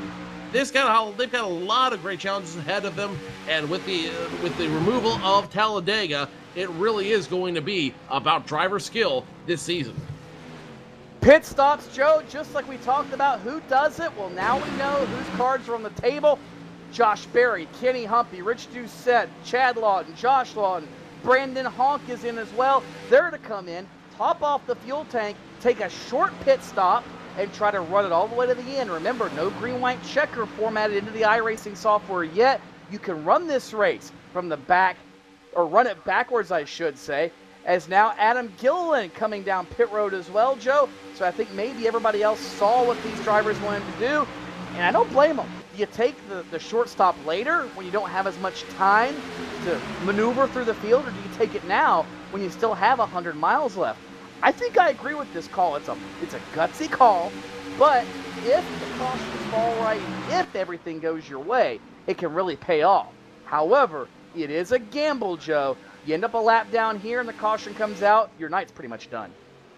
Adam Gill and Brandon Cattell both going off pit road now, and now you see Michael Connie, Kevin King, Brad Davies throwing the hand out the window. They're going to come in this time by. I think this is a brilliant move. Uh-oh, it's going to be 0-1 machine. He's going to come down. Tyler Hudson is going to come down to the attention of his crew this time by. Brilliant move. It is a bold move, absolutely, and he's going to be joined by a whole lot of other drivers. Justin Bolton is in, Danny Hansen, Brian Blackford, Michael Connie in. They're all going to come down to the attention of their crew. Kevin King in, Peter Bennett in. It's a bold move. It's a daring move, but I absolutely agree with it, Tony. You've got to play this race backwards. You've already had 60 green flag laps. The caution flag could come out, but you don't want to be left holding the empty basket if it does. If it doesn't, I should say. Especially, Joe, yeah. Now that we've had so many cars come down pit road, you know that you're going to end up in the back of the field. So it almost forces your hand, in a way, to short pit, so you don't end up at the back of the field if you end up sticking to that one long, one short run strategy. The long, short, long deal, well, I think it might work out for you. And really, like we just said, you have no choice as many cars have come down pit road.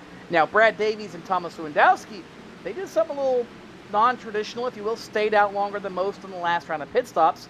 They might choose to stay out and see how the cycle's around. Or they might come down pit road as well. It's really, really hard to figure out what strategy is going to work here. Now, Davies is the leader, the 11 car. Thomas Lewandowski is in second. You're going to see them in the midst of a whole bunch of traffic here in just a minute. But nobody off of this round of pit stops, with a couple of exceptions, is a lap down. So everybody that came on pit road now is still in the lead lap. So that worry we just talked about of going a lap down on pit road, Joe, with a 5 or 6 second splash as opposed to a 15 or 18 second 4-tire stop, it eliminates that possibility. So now the argument almost becomes invalid. You almost have to come in if you're Brad Davies, Thomas Lewandowski, or somebody else.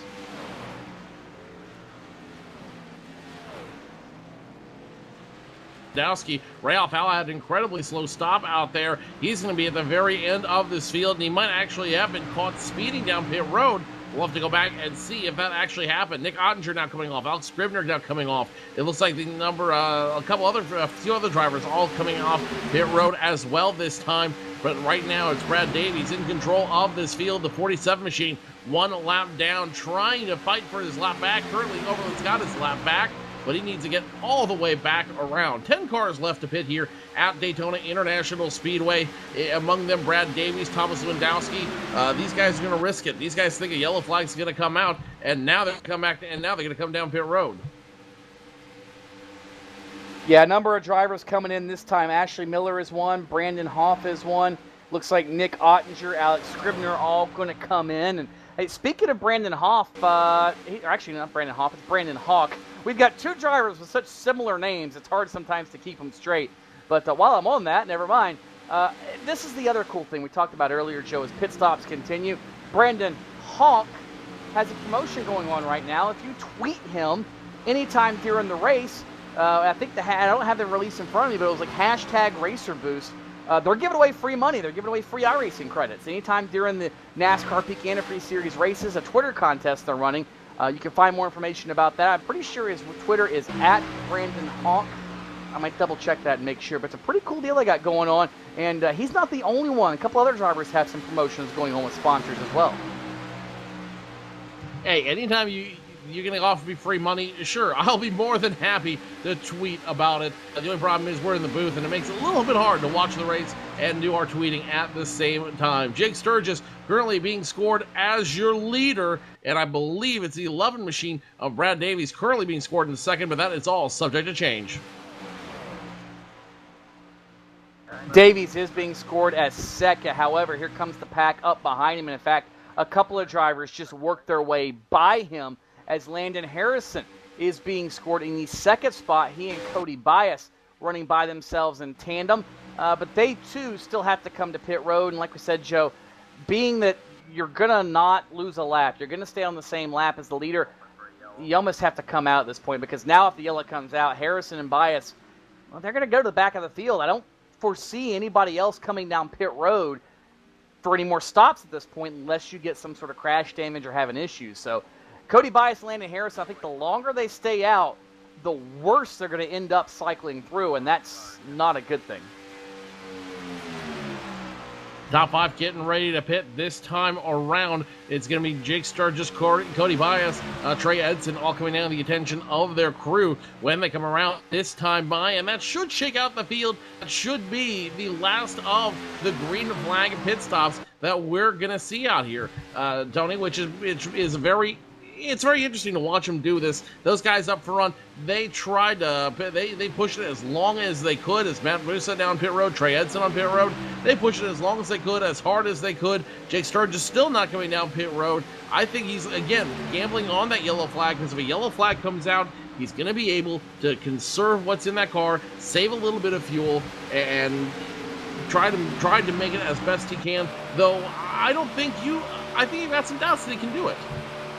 Yeah, I just don't see him going 60 laps, Judge. 44, 45 is what we saw earlier.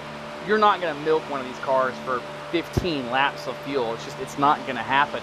And if they do, I'm going to take a look at his computer because something got hacked inside of it. That's how confident I am that the 41 can't make it. But you got to remember the Sturgis guys, PJ and Jake. Now, while they're very familiar with the top-level series of iRacing, be it the iRacing.com World Championship Grand Prix Series or the NASCAR Peak Antifreeze Series, they kind of come from a road racing background as well, and which is even more shocking. I would think they would work this race backwards like everybody else has, but instead, at least Jake is going to gamble on this caution. Well, not even a caution, like just gamble in his strategy. And at this point, yes, he's in a group of cars he's drafting with, but Joe, if he comes down pit road, it's really not going to work out for him. He's on an island by himself at this point, so now he's made his bed.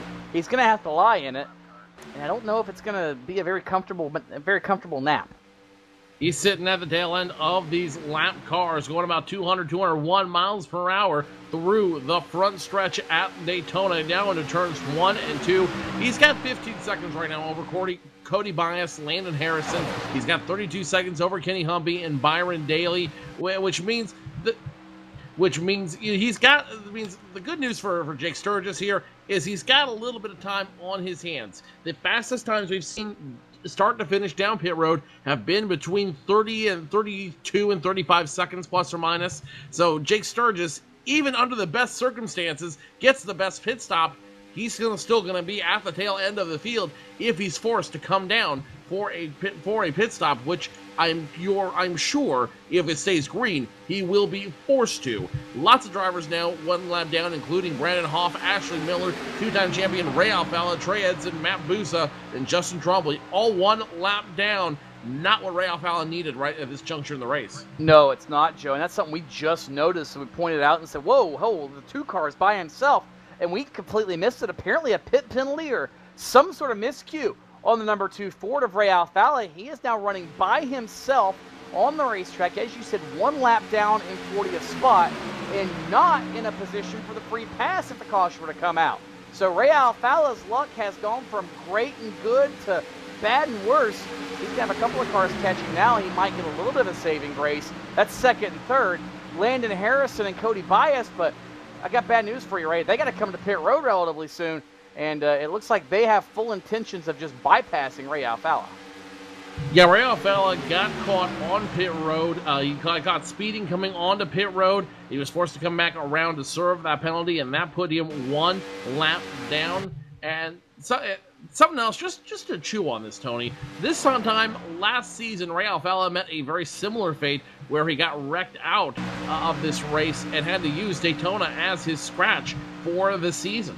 So Ray Alfalla, not real lucky at Daytona International Speedway. The good news is, though, he's still running on track. So if he gets enough momentum, if he's able to pass a couple cars, he might be able to salvage this race and save his scratch for later on in the season. That's a good point, Joe. Yeah, you don't want to start the season using Daytona as your planned drop race. It really puts you in a box for the next 16. And if you wonder what we're talking about, and you're not familiar with the scoring series for the NASCAR Peak scoring system, I should say, for the NASCAR Peak Antifreeze series, it's very similar to the NASCAR Sprint Cup series. You get the 1 point per position, the whole deal. But because of the nature of this series and that these guys aren't full-time racers with million-dollar contracts, they have real lives. They're allowed one drop race. So in other words, let's just say you finish 1st through 17th in each one of these races. Well, your worst finish is going to be dropped. It's not going to count. So 17th won't count. Your best 16 races out of 17 count to the championship.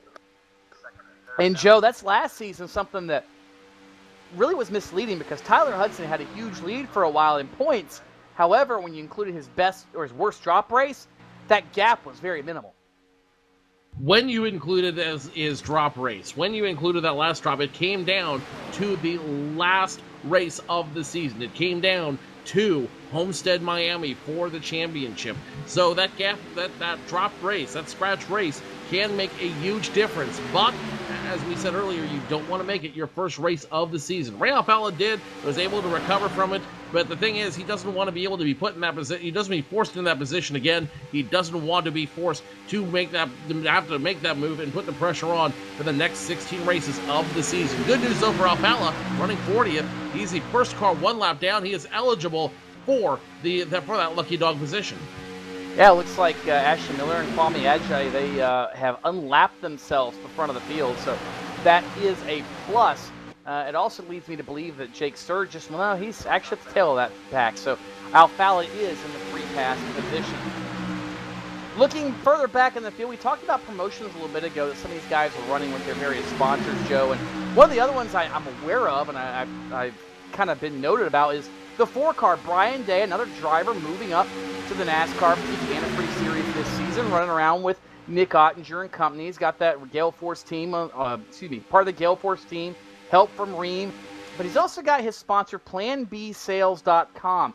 They are one of the biggest retailers of die-cast cars. If you're into die-cast cars, I know they've got some specials running after Dale Jr.'s winning the 500. They've got some specials related to the iRacing. There's actually a discount code. If you hit Brian up on Twitter, there's a discount code. I think I saw it was like 10%. Don't quote me on this, but they had some sort of promotion going on with the iRacing stuff that Brian Day's doing here in the Peak Antifreeze Series. So it's really cool to see sponsors take full advantage of everything they can do and people they can reach in this series. And Brian Day, one of them. Plan B Sales, great people to work with. I know a lot of people that have bought stuff from them, very pleased with it. And by far, I think if you're not going to go to your local guy and pick up a die cast like some people do, that's the place to get it, Joe. They're usually the people who get the first shipments of stuff. Like, you know when they serial number cars, and like, okay, yeah, like Dale Jr. might get car number 1 of a run, and then Rick Hendrick might get car number 2, but after all those promo pieces are pulled out for the special, the VIP people, Plan B gets the lowest numbered serial number cars usually of anybody out there. And if you know anything about collecting, the lower the serial number, generally the more value those pieces have. So that's certainly something you need to consider. And I know those guys would love if you checked them out. I'm sure they would, and I'm sure I'm gonna have to go over there and pick up a couple of die casts for myself as well. Top 4, it's now starting to get a little dicey, 4th and back. Starting around that number 58 machine of Kenny Humpy. They continue to run 2 lines as if the race is on the line. And for some of these guys, this could be the race for the race. Humpy continuing to lead the 93 machine 3 wide. Daly running 2 wide outside the 58 machine. Cattell, the 32 machine, and Hansen still in the mix. Lots of talent in this second team, in the second group, I should say. So we'll continue to watch this battle as the temperature is cranking up in the kitchen. We are going to take a quick break here from Daytona. Jake Sturgis on a fuel economy run, trying to make it to the end here at Daytona. We'll be back for the final 20 laps of this one. You're watching the first round of the NASCAR Peak Antifreeze Series presented by iRacing.com. Don't go away. What's inside Peak Antifreeze? 65 years of experience in hot and cold protection. From an independent, family-owned business that's never been afraid to give you exactly what's right for your engine and your wallet. Peak. Run true.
Welcome back to Daytona. The field working around to complete lap number 79. Jake Sturgis has already completed it. He's getting ready to complete lap number 80. He's about 15 seconds behind this group. But remember, he still has to come to pit road, as does Cody Bias and Landon Harrison. Sturgis praying that everything works out to where he might have a shot to win here at Daytona. But the battle for fourth on back, it's a dandy, Joe. Brandon Cattell, Kenny Humpy, Brad Davies, Byron Daly up in the thick of things as well. And this is the raciest we have seen this pack all night long. They've been content all evening to ride single file, occasionally racing side by side. But look, we come to the end, we come down to the money table, and look, the big players are here. You got Connie, Schoenberg, Hudson, Davies, Byron Daly, everybody right here in the middle of this one, all vying for a win here at Daytona. Soon as they crossed the line, it was 20 to go. Brandon Cattell in the 80 machine leading that second group. Leading position number 4 right now. Kenny Humpy immediately on his tail. And then the talent begins. Brad Davies in that mix. Byron Daly in that mix. Thomas Lewandowski, Danny Hansen, Tyler Hudson, Brian Schoenberg. All names you've heard before here in the NASCAR Peak Antifreeze Series. And this talent pool continues to drive as hard as they can. They know that they may effectively be driving for their best position or ultimately the win if something happens to the guys up front. Jake Sturgis continues to lead, but he's got maybe 10 laps at best before he's going to have to come down. He needs that yellow flag, and he needs it in a big way. Let's ride on board with Danny Hansen right now, the Pro Geek Consulting Ford Fusion, as he runs behind the 93 machine of 3 wide daily. Those guys running 2 wide right now, knowing that every lap they have, every position they get from this point on, that is another opportunity for them. That is another opportunity they need to get up front and get position, because the race could end where they're at. Certainly could. And the closer we get to the end, the tighter the vice cranks down on this entire group. The clock is ticking. They know it's time to go, and they got to find a way to get to the front. And that's why you saw Byron Daly just shoot ahead briefly of Kenny Humpy and have a shot at Brandon Cattell, but couldn't quite get the momentum behind him. Hey, we talked about it earlier, Joe, and right now probably be a good a time as any before we forget it about some of the things Peak's doing in addition to the NASCAR Peak Antifreeze Series. The other cool part, they're giving last year's champion to start this relationship, which was Tyler Hudson, and this year's NASCAR iRacing Series champion, which is the series that all drivers are eligible for in iRacing. They've now called it the NASCAR Peak Antifreeze Dream Series, but they have a shot to be part of that Peak Antifreeze Stock Car Dream Challenge. Yeah, the same challenge that allowed Patrick Staropoli to rise from Harvard med student, a relative nobody in the world, to NASCAR K&N Pro Series star from Michael Waltrip Racing. It's a really, really cool opportunity that they have given each and every member of iRacing.com. And like we talked earlier, Joe, you don't have to dump a bunch of money into it. You just have to be good at your craft. And that is what is so cool about what Peak's starting to do for this sport, because it really is a sport in and of itself. It is a sport in its own right. It is a sport where drivers compete with skill and skill alone. Effectively, all those machines mechanically are exactly the same. The only thing they get to edit is how it sets up and how they manage the car and how they manage their strategy throughout the race here tonight. So when you consider it, it is the ultimate sport. It is the ultimate sport, as now with around car number 8, it's going to go 3 wide. Gilliland in the middle. The 19 machine belonging to Mitchell Hunt. He's going to try to get the big momentum on the outside, and it looks like Schoenberg wants to help him out there in the 55 machine, trying to play both lines. 75 ducks back low. The 91 now getting help from the 1 of Richard Doucette. Doucette shoves him up front, and now we got another contender up to the high side. It's a 33 machine. That 33 belonging to Brian Blackburn. He's going to try himself up high, 3 wide around your immediate past champion, the 01 machine of Tyler Hudson low. It's getting hairy up there. Remember at the opening part of the race, Joe, we saw Brandon Cattell up top. We saw him get ready to drop to the field. But no, what happened? He rocketed forward. He was able to use the side draft to his advantage, and Mitchell Hunt was one of the guys he took advantage of. Maybe Mitchell has learned a little something here, and he's going to be the first guy to go out there and try it. So far, he hasn't lost any ground. He hasn't gained a whole lot either, but he hasn't lost anything. And I think that's the thing he needs to remember. If things go right, maybe Mitchell Hunt can be onto something, because look, if he can get the momentum behind him, there's nobody in front of him. Mitchell Hunt's got a clear path in the front. He has a clear path to the front, but can he take advantage of it? The 41 machine, Jake Sturgis, continues to lead. 14 seconds now over Landon Harrison and Cody Bias. And now Jake Sturgis needs to be looking for the safety of pit road. He's got to pit sooner rather than later.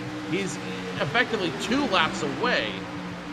Effectively 2 laps away from being out of fuel. Sturgis, he's no longer rolling the dice. He is going for broke.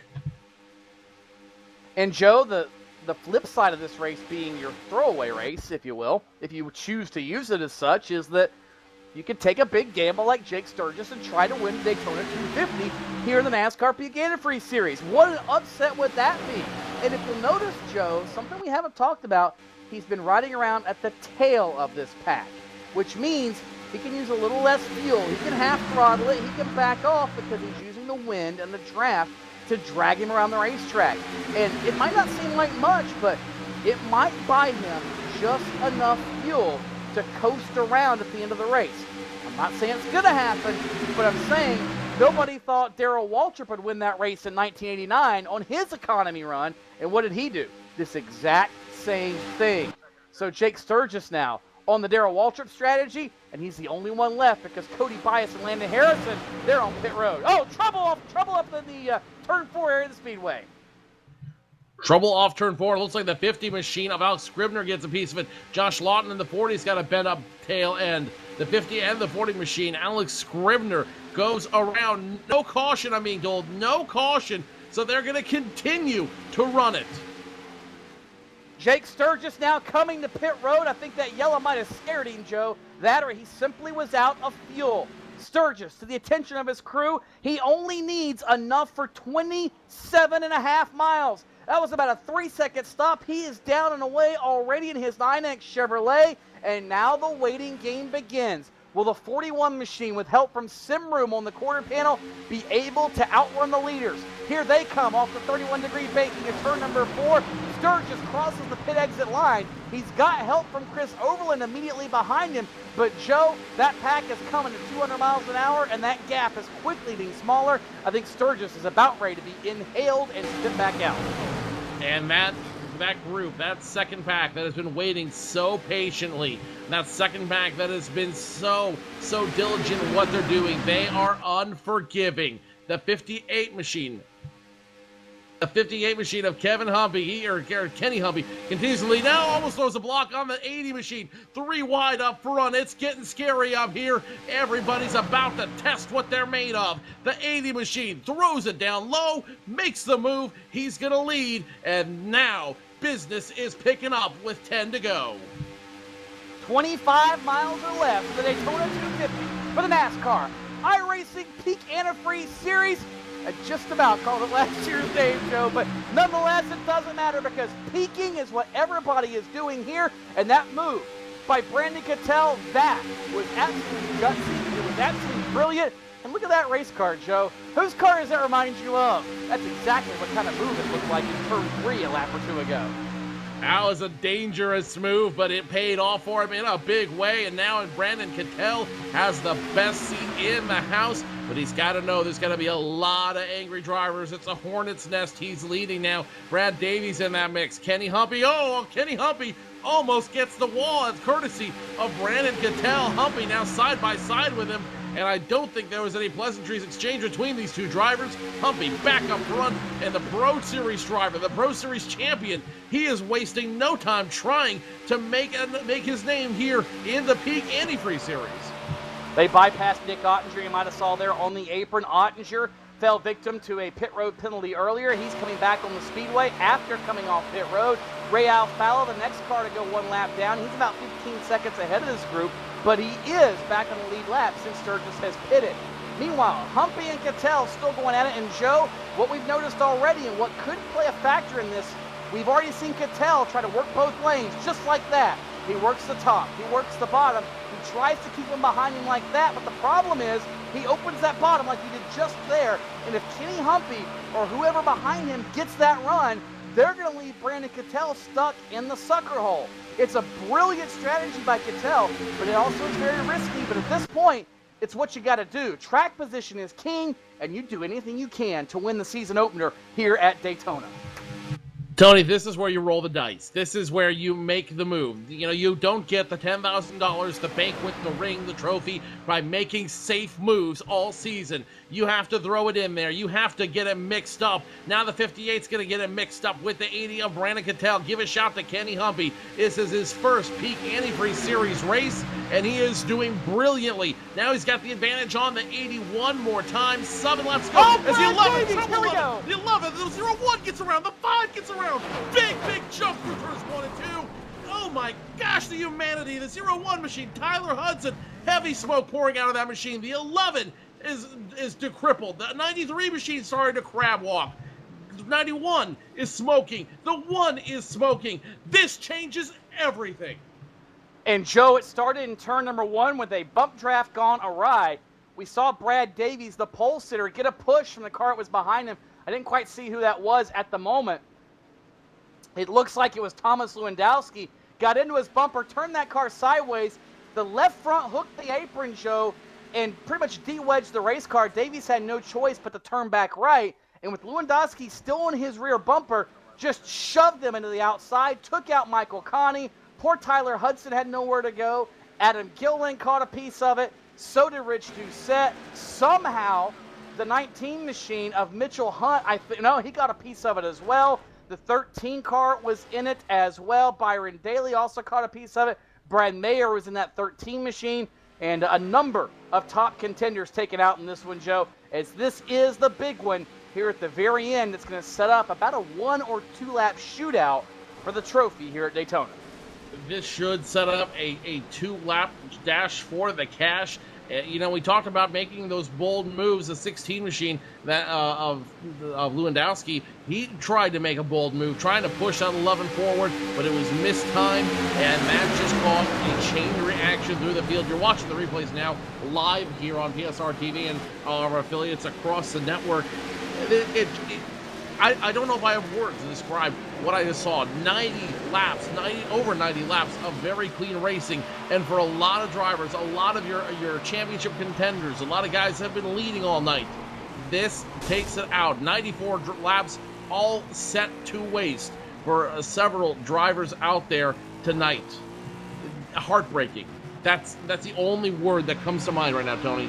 Heartbreaking. It really is, Joe, and a lot of championship contenders, people we thought were going to be in it for the championship. And don't get me wrong, there's still 16 races to go. We talked about this possibly being a drop race for these guys if things really go awry. So it's not over by any means, don't get me wrong. However, Ray Alfala, a good break for him in 34th. He was the very tail of the lead lap. He's able to stay on the lead lap. But guys like Tyler Hudson, Nick Ottinger all catching pieces of it, Brad Davies, those were championship hopefuls. They might have to come from the bottom of the standings to the top. We're under caution here at Daytona. We anticipate a 1 or 2 lap shootout to end this one. It's going to be exciting. It's going to be fast paced. And I don't know if I can hold my breath that long. So I'm going to get all the oxygen I can. You better do the same thing because I got a feeling you'll be holding yours just the same. We'll be right back to Daytona where you're watching the NASCAR Peak Antifreeze Series presented by iRacing.com on PSR TV. Don't go away.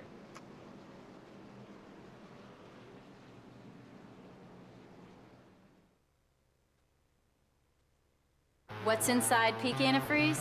65 years of experience in hot and cold protection. From an independent, family-owned business that's never been afraid to give you exactly what's right for your engine and your wallet. Peak. Run true.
Welcome back to Daytona. The field still pacing around at a very, very reduced 70 miles per hour, Joe.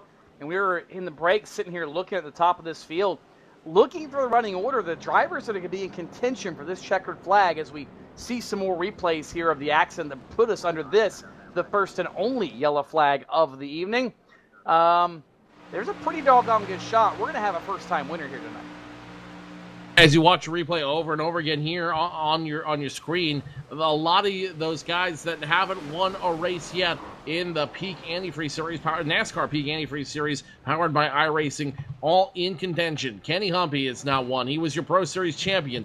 Last season's Pro Series champion, Adam Gilliland, won this race last year, so the precedent could be set almost if Kenny Humpy makes it 2 for 2. Danny Hansen hasn't won a race at this level. He's in contention. Brandon Cattell has not won. Thomas Lewandowski has not won. Brad Mahar, Byron Daly, a lot of these names here you're hearing in the top 10 have not won a race here at the top level.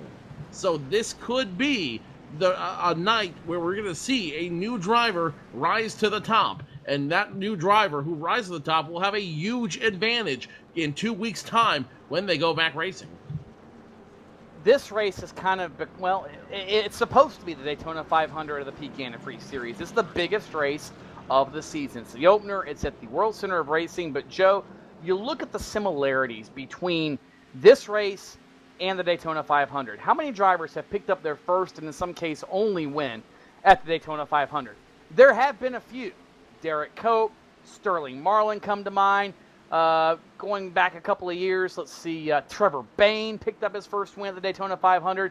And as we come back to the stripe, it's going to be 2 laps to settle it. An effective green-white checker, Joe. And at any point, if the caution comes out, this race will be over.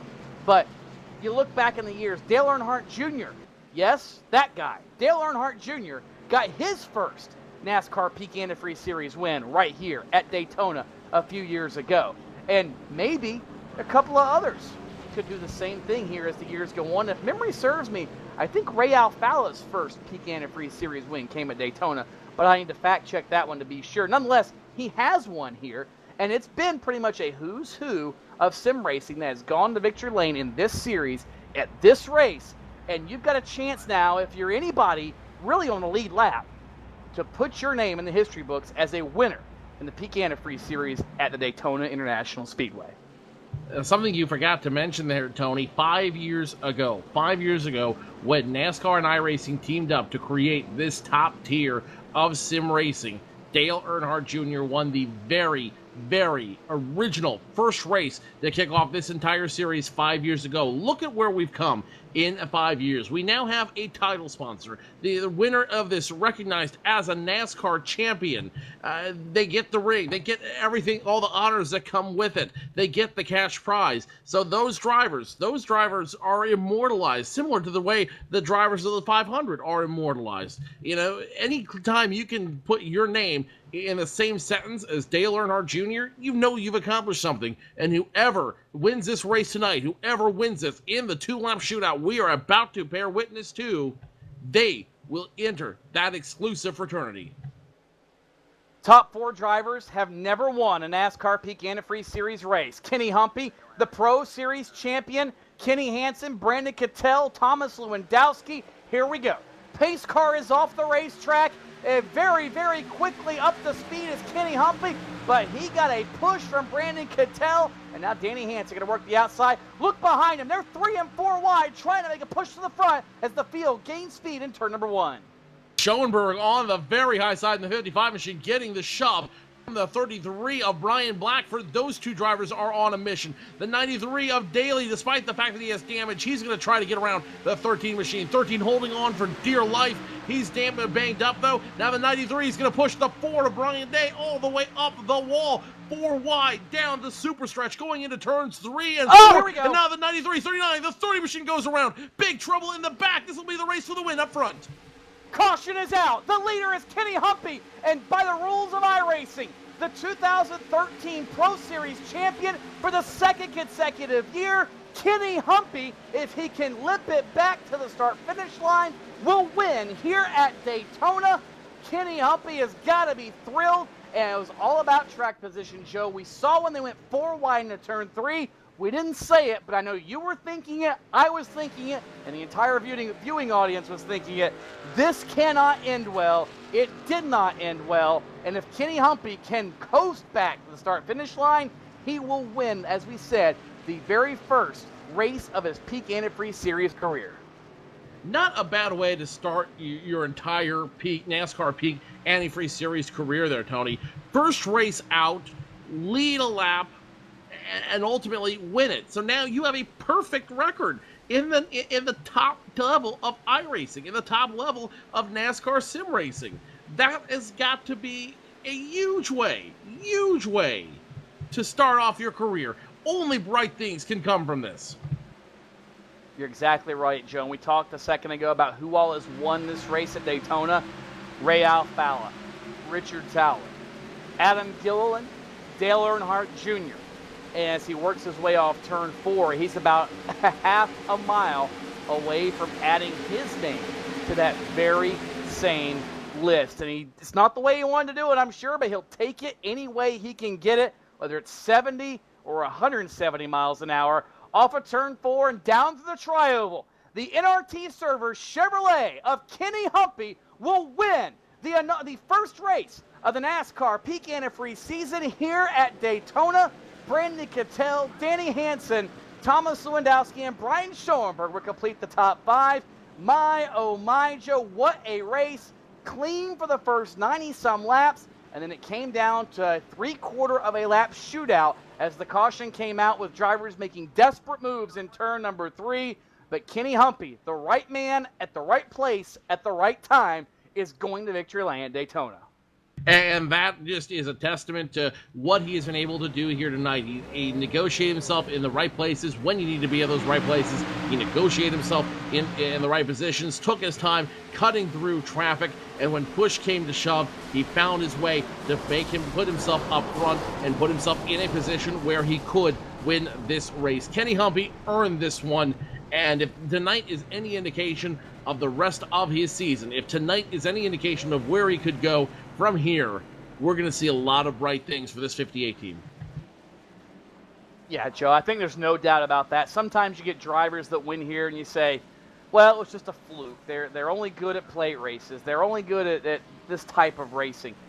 Not so much Kenny Humpy. As we documented at the outset of the show, Kenny Humpy has proven himself to be a winner no matter what type of racetrack, what type of race car, what type of sim it is.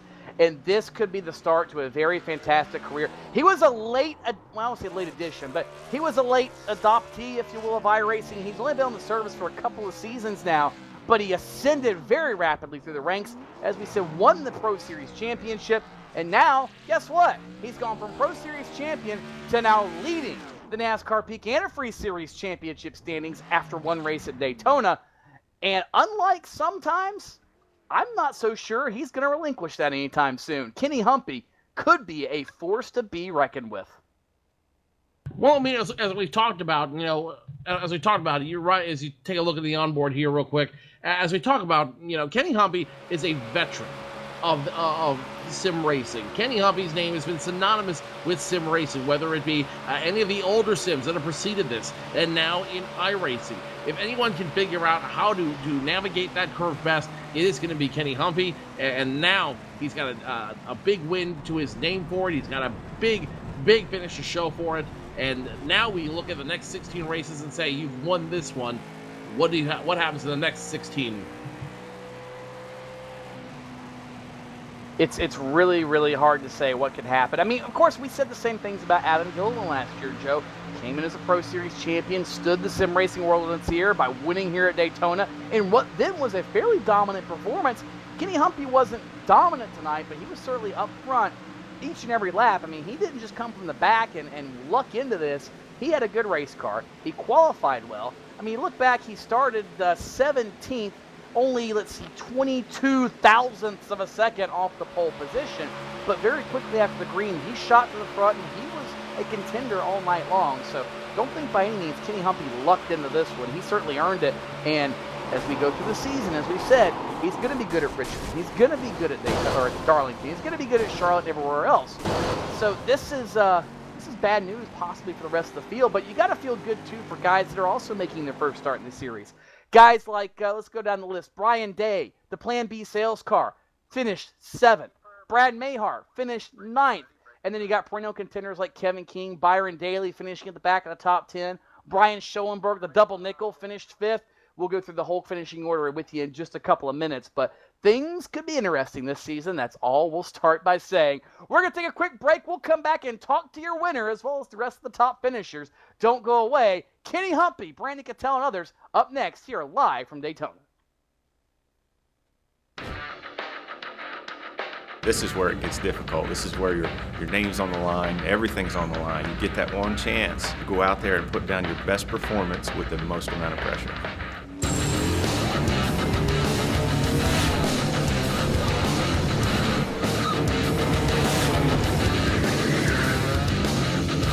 So you got to take this race car, this whole new group of people, go to the racetrack, somehow impress them, and oh, by the way, you got to do it now.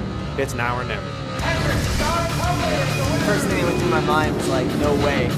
Just be real important to try to figure out how to put the tires under him and run a smart 150 laps. They might bump him around a little bit, but what doesn't kill you makes you stronger.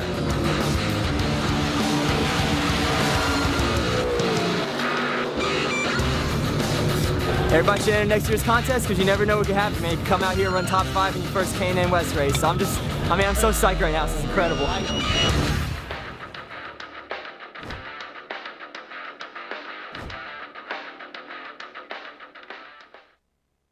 What's inside Peak Antifreeze? 65 years of experience in hot and cold protection. From an independent, family-owned business that's never been afraid to give you exactly what's right for your engine and your wallet. Peak. Run true.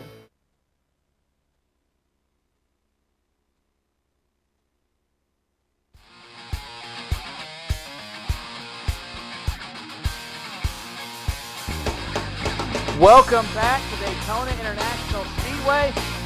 Wow, what a race we have just seen here. The first race of the newly rebranded NASCAR Peak Antifreeze Series presented by iRacing.com. And Joe, we always expect a fantastic race at Daytona. We expect a little chaos, but tonight's race didn't fit the mold. It really broke the mold. We had 90-some laps of strategic maneuvering, strategic contemplating and strategizing and whatever other verb you want to use. And then with about 15 laps to go, it went haywire, and it was simply a matter of get to the front as quick as you can. We saw the big one, but we saw somebody who had used their strategy to get to the front, make full use of it, and take advantage of it, ending up in victory lane. We saw a lot of quality driving. We saw a lot of intelligent driving.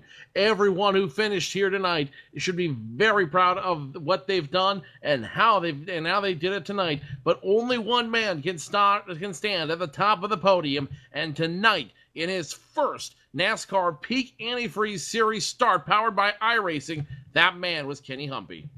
It was Humpy. Brandon Cattell finished in the second spot. Danny Hansen, Thomas Lewandowski, Brian Schoenberg rounded out the top 5. Then it was Brian Blackford, Brian Day, Michael Connie, damage and all from that accident, Brad Mahar, and Kevin King rounding out the top 10. Byron Daly finishing in 11th in the 93 machine. Michael Johnson finishing 12th. Josh Berry 13th. Brandon Schmidt 14th. Chad Lawton finishing 15th tonight. Carson McClellan, your shootout winner, 16th. Alex Warren 17th. Brandon Bowie 18th. Rob Ackley 19th. And Kwame Ajay finishing in the top 20. Two-time series champion Ray Alfalla finished 21st. Landon Harrison 22nd. Trey Eidson, Legends car racer from the Carolinas, finished 23rd. Josh Lawton, 24th. Jake Sturgis, the leader of the most laps tonight, 27. He finished 25th. Peter Bennett, Robert Hall, Adam Gilliland, last year's winner of this race, Justin Bolton, and Alex Scribner rounded out the top 30. Brandon Hawk finishing 31st. Brody Bias 32nd. Ashley Miller finishing 33rd. Matt Busa, the first driver, one lap down, will finish 34th. Justin Trombley 35th. Chris Overland, Brandon Hoff, Nick Ottinger, Michael Hunt, and last season's champion Tyler Hudson finishing all the way back in position number 40. More than likely, this one's going to be his drop race for sure. Brad Davies, the pole sitter, finished 21st. Rich Doucette finished 42nd. And P.J. Sturgis, the 57 machine, 17 laps in arrears, will finish shotgun on the field. Joe Cortez has caught up with a very, very elated and I'm sure somewhat stunned Kenny Humpy in victory lane, the winner in his very first Peak Antifreeze Series start. Joe? Kenny Humpy, driver of that number 58 NRT Game Server Chevrolet, elated in his very first NASCAR Peak Antifreeze Series start, his first NASCAR Peak Antifreeze Series win. Hey, Kenny, you've done this before. You've won races before in sim racing, but this one has to be more than anything else you've done in your career. Oh yeah, it's huge, especially with the kind of field these guys have in this kind of series that this puts on, and it's huge to win here, and especially at Daytona, which just caps the whole thing off. Just winning at Daytona is one of the greatest things you can do, whether it's sim racing or real life. So I mean, it's awesome, and to do it in this field, it's just like you said, I'm definitely elated. I think elated is an understatement to what all the emotion going on right now. You put yourself in a position to win tonight from the word go. Tonight you started within the top 20. You climbed your way to the top through intelligent moves. How was the quality of racing out there tonight? How great was it to be racing green flag all the way through up to the very end? Yeah, I mean, the plan really early on, before we even qualified, I was just thinking, I'm going to go to the back and kind of ride it out. But the way everybody was racing, everybody was giving a lot of room. It was pretty respectful out there, and I didn't feel like we were all over the place or felt like we were going to wreck at any point there. So I kind of just went with the flow and kind of, went with whatever line was going, and found myself up in the top 10 pretty early. And I mean, everything was just going smooth, and I made the right moves there at the end to luckily get up front. I'm not entirely sure how it actually even happened. I just kind of, a few laps there, we were running the top, and all of a sudden we were out front, and just things came together, and we never really had any trouble. It was a pretty smooth race. But no, everybody did a great job. We were all giving each other room. There wasn't too much pinching going on, and that's why I kind of bailed on the whole going to the back thing. But everything worked out in the end.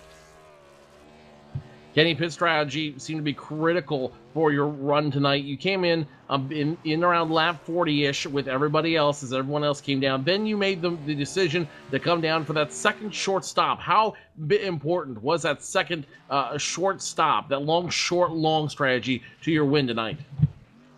Yeah, I didn't want to take, I just wanted to spend as least amount of time on pit road as possible. So we took, pit early and take as little fuel as possible. And I don't think it actually helped us too much, because I think when we came out there, we were still around the 10th to 12th position there, and luckily I was just able to choose the right lines and get back up there. But I mean, really, it didn't help as much as I thought it was going to. It was probably more me getting on pit road a little slower or whatnot, but still, it turned out to work out just fine. So I definitely think it was part of it, but I think I could have done a little better job and gotten on pit road better, and it probably would have worked out a little better for us. But it didn't go as planned, but it still ended up okay.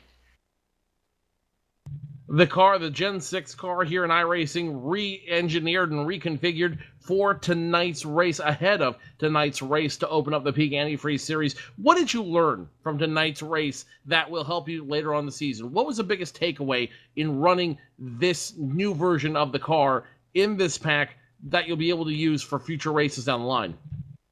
Yeah, this was our only super speedway on the season or on the schedule as far as I'm concerned. So really, I don't think anything we can really take away from here. I mean, it's a completely different animal once we get back down to the intermediate tracks and, like tracks like Richmond and everything. I don't think there's going to be too much you're going to be able to take away from it.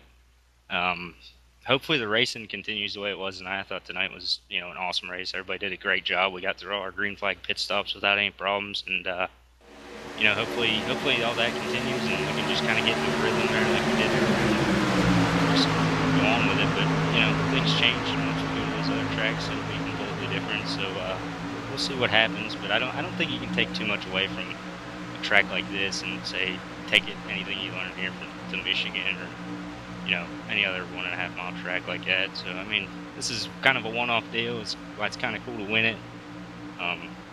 It's still an awesome experience. Definitely an awesome experience. A lot of people make it work for you and the 58 team. I know there's a lot of people you want to thank for this one. Who Microphone's all yours. Just take it away. It's open to you. Whatever you need to say, here's your moment. I appreciate it. First off, I gotta thank the team. You know, they did an awesome job. Kevin, Chad Lawton, Rich, Josh Lawton, Jared Crawford came on board. Mike Skinner is over here now too with us, and he was spotting for me tonight. And you know, they all did a hell of a job, and they came up with this setup, and it was just fast from the beginning. Gotta thank them guys a lot. NRT servers, NRTGameservers.com. They've sponsored me for probably about 5 years now, so it's cool to be able to take them to victory lane here in the NASCAR Peak Antifreeze Series, and Inside SimRacing.tv's on there. Darren, Sean, those guys, they do a hell of a job covering all the sim racing world stuff, and got to thank iRacing.com for putting the whole series together, and Peak Antifreeze, you know, they came on board, and it's kind of cool to have them on board, so you know, just got to thank everybody, you guys, for putting the broadcasts on. We all appreciate it. It's fun to watch. I think that's about it. Kenny Humpy in his first NASCAR Peak Antifreeze Series powered by iRacing start gets his first win at the big stage at Daytona International Speedway. Kenny, congratulations. We will see you in 2 weeks' time at Las Vegas. Thank you guys. Have a good one. That was Kenny Humpy, driver of the NRT Game Server Chevrolet, coming in first tonight at the Daytona 250 to kick off the Peak Antifreeze Series. Tony Stevens has caught up with our second-place finisher, driver of that number 80 machine, Brandon Cattell. Certainly have, Joe. Before we go any further, I want to make a blanket correction/apology. Don't know why I thought Kenny Humpy, the former Pro Series champ, or the defending Pro Series champion, I should say, that was actually Chris Overland. Kenny finished third in that series last season, so my apologies, and our correction been issued. Sorry for that, but it was Chris Overland. Don't want to take away from his moment in winning that series, but that was my fault. I apologize for that. Now, on to further business. Brandon Cattell finished in the runner-up spot, and Brandon, we thought earlier that black and silver number 80 was going to look a whole lot like its predecessor, the black and silver number 3, at the front of this field tonight, and you did it proud, but you came up one spot short. What was the difference? I don't know, man. That thing was bad fast. That was the fastest car I've ever had at Daytona, ever, in any series on iRacing. But it was just extremely fast. Kenny and I just swapped the lead like, I don't know, 4 or 5 times, and every time I could get the lead back from him. But that last caution came out before I could try to get it back from him again, and set us up for that green white checkered, which I knew they were going to wreck. I just didn't know when to go with and try to make a move on Kenny. But man, it was crazy. That car was fast. Fast is always good at a place that breeds speed like Daytona. Early in the race, we saw you up top by yourself, and we thought you were going to go backwards. You ended up making your way to the front and ended up taking the lead at some point. Not on the top, but that top side move got you there. Then later in the race, like you said, you were able to get back to the lead. You made a bonsai 3-wide move in turn 3. Did you learn anything up top by yourself that helped you make that move in turn 3 late in the race with that kind of confidence, or were those completely separate, or were they just luck of the draw? I'm telling you, man, the car was just fast. The way it worked up top by itself, those first couple of laps, it was just incredibly fast. I just started pulling up there, getting a lot of side draft off the 2 lanes below me, and it just pulled me straight up to around the top 6. Then Chris Overland hopped high, and then I was able to push him to the lead because I was so cool running up there by himself.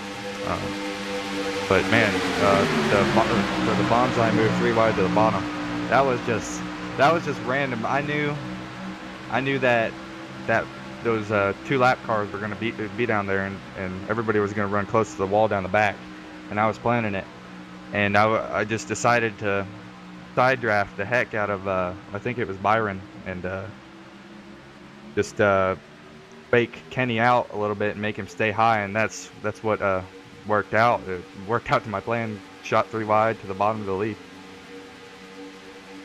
And you ended up, like you said, with a pretty solid finish. You got 16 more races to go this season. Obviously, you're a seasoned veteran of this series, having gone through it before. So, what now does this mean to set your season up? You're on top of the points with only one guy ahead of you, and that's Kenny, and everybody else behind you. Does this change the way you look at the rest of the 2014 NASCAR Peak Antifreeze Series season? It does. On one hand, it's Daytona. It's anybody can win, you know. And the other, you got a good points day, top 5, and it those never hurt, you know. Just it kind of it makes you feel good about your season just to start it off real good at Daytona, and just feel real good to get back in the car 2 weeks at Vegas. Well, we certainly know that you're going to be energized and pumped up going into that race in Vegas, and that one always seems to be a wild card as well. But I know, Brandon, there's a lot of people that helped get you to this spot. You talk about that fast race car. Who helped to put it under you and behind you? Well, first I gotta thank everybody at Cody Bias Racing. They worked so hard on this setup this past couple of months just to get this thing going, and it was unbelievably fast. Cody Bias worked his butt off every day, made it really, really fast in qualifying. Race trim was just unbelievable. It was the only reason why I could make those moves. Just, I can't thank everybody over there. There's so much. Just, I gotta thank my sponsors, Robert Cattell Roofing, well, only sponsor, but my dad's company, roofing company in Southwest Florida, and gotta thank iRacing for hosting this, Peak for sponsoring the series. This is awesome that they're sponsoring it this year, and gotta thank you guys for broadcasting, and just all my teammates. Just great way to start off the season. Certainly is. Congratulations, Brandon. We look forward to seeing you in more races to come. Yep, thanks. Joe Cortez, looks like you have also caught up with our third place finisher, a guy with a winning pedigree on the race car, at least as far as the paint scheme and the sponsor go, and that's Danny Hansen. Danny Hansen in the colors that that become synonymous in a way with championship status, running the Pro Geek Consulting Ford Fusion tonight. Danny, you definitely looked in championship contention tonight, finishing third after starting 8th. That's got to be a huge boost to your confidence going into the 5th season of the NASCAR Peak Antifreeze Series. Oh yeah, it's a huge push in my confidence. I mean, last year I think finished this race either 42nd or 43rd, and kind of the rest of my season kind of went the same way, just getting caught up in a lot of incidents that weren't really any of my doing. So it's great to go out there, first race of the year, get my first top 5, and get, it looks like to have the good luck on our side this year, and hopefully carry that throughout the season. Definitely something you'll need to do if you want to be able to be up the front at the top of the field. But tonight, third place finish, definitely a great place to finish. What was the secret? What would you really credit this third place finish to? Was it the 90 laps of clean racing? Was it the pit strategy? Where do you really see, where did it all come together for you in the Pro Geek team? I think for us, we got our second pit stop for some reason was really good. I mean, I started 8th, and I think I worked my way up to 4th early in the race, and I didn't like the way things were looking, and I think I dropped all the way back up to 40, or all the way back down to 40th. And we were kind of banking on a caution. We thought that was going to happen, and the first pit stop I was probably up to 25th, and then the second pit stop I was right there in the top group, and I just found myself on the outside line, and things opened up, and next thing you know, it's 20 laps to go, and we're up in 5th, and things just kind of played our way from that point. The track really seemed to be open tonight, 2 wide, 3 wide, and at one point 4 wide racing on the track. How much fun was it to run this car completely open, being able to run any lane and be fast with this talented group of drivers behind you? I grew up playing either NASCAR arcade games or simulator games, and tonight's race was probably one of the most fun races I was actually a part of it. 94 with 95, however many laps we had of green flag racing, and you were tensed up the whole way pretty much. It was a really good experience. Danny, big third place finish tonight. 2 weeks we go to Las Vegas Speedway.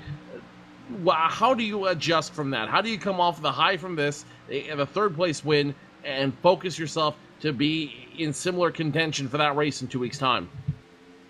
You're right. It's a big difference. It's going to be just getting the line down, getting a setup that doesn't tighten up on the long run, and trying not to abuse the the tires early in a run, and find something that's good on the long run. That was our issue there last year, so we'll be working on that setup quite a bit here in the next upcoming weeks. So a lot of practice, a lot of setup practice that's going to go in the next 2 weeks for you and your team. I know you got the champion colors on your hood, the green and white Pro Geek Consulting on the hood. Who else makes it work for you in the 32 team? Yeah, it's awesome to have Pro Geek and Matt Salo back in the car. They sponsor me in the Pro Series, and we had some good success in that series. So it's looking like that's good luck and great partnership with them. Garrett Smithley Racing, he did a pretty cool job tweeting all the live updates for me tonight on Twitter, and go check him out, GarrettSmithley.com. Up and coming driver in the ARCA series. Jeremy Lukazga on Twitter, and JDR Graphics, RCRL as well. That is Danny Hansen finishing third tonight. Danny, congratulations on a big finish, and we'll look forward to seeing you in 2 weeks in Las Vegas. Thank you. That's Danny Hansen, driver of the Pro Geek Ford Fusion, finishing third tonight. Tony Stevens caught up with our fourth place finisher, Thomas Lewandowski. Driver that number 16 Ford, and Thomas, I'm pretty sure you know what the first question is going to be, and that is very simply, what happened with Brad Davies to trigger that multi-car event-changing wreck towards the end? Just one of those cases where it's coming down the end of the race, and I gave him a little bump, and it kind of upset his car, and it made him catch the apron, and he kind of got sideways and couldn't really stop in time for everything. Just kind of came together. It's really unfortunate. I feel bad. I tried getting off his bumper as best I could. I was off the gas, and it was almost like I was hooked back there on him. Just couldn't pull it off him. Unfortunate. Sorry to everyone that got caught up in that wreck. It's ruined a lot of people's good runs today. Of course, like we talked about in the broadcast, the good news is for them, they're allowed one drop race. This could be it. You don't want to start the year out using Daytona as your drop, but hey, it's been done before. It'll be done again.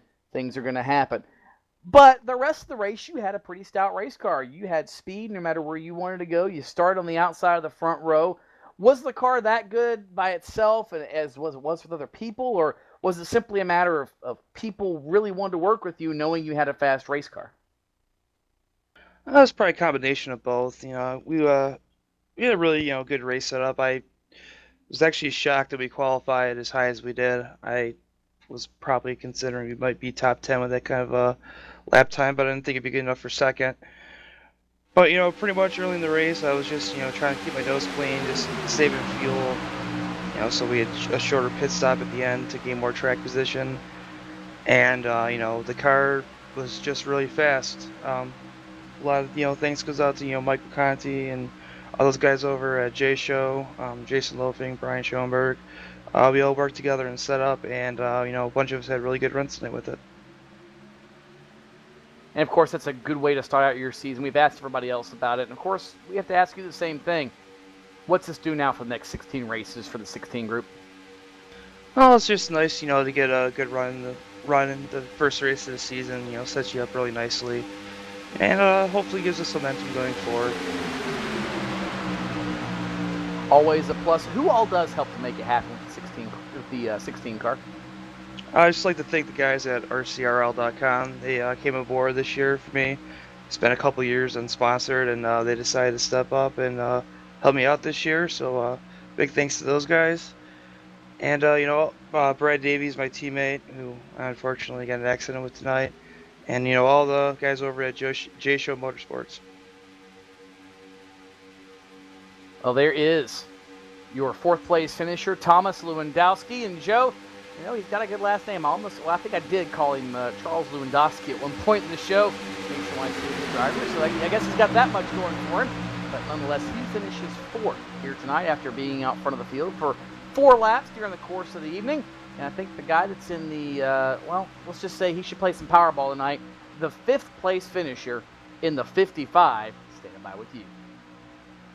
That's right, a guy that I have been following for well over a decade now, Brian Schoenberg, finishing 5th tonight. And Brian, this has got to be almost an emotional victory for you on many levels. At the end of last season, you were talking about hanging it up, not coming back, and here you are at Daytona, the world center of racing, and you finish 5th. That's huge, buddy. Yeah, Joe, that one was for you. I know you were cheering me on there. I'm sure you were on the broadcast, so I can't wait to watch it back later on. But I mean, it was just really a great race for us. We had excellent pit strategy. Our pit stops went smooth. They went well. We had a very good race car. We played it smart all race. And let me tell you something. I was pushing Danny Hansen on the high side there, my teammate, for the longest time. And I got shuffled out of line due to a little miscommunication.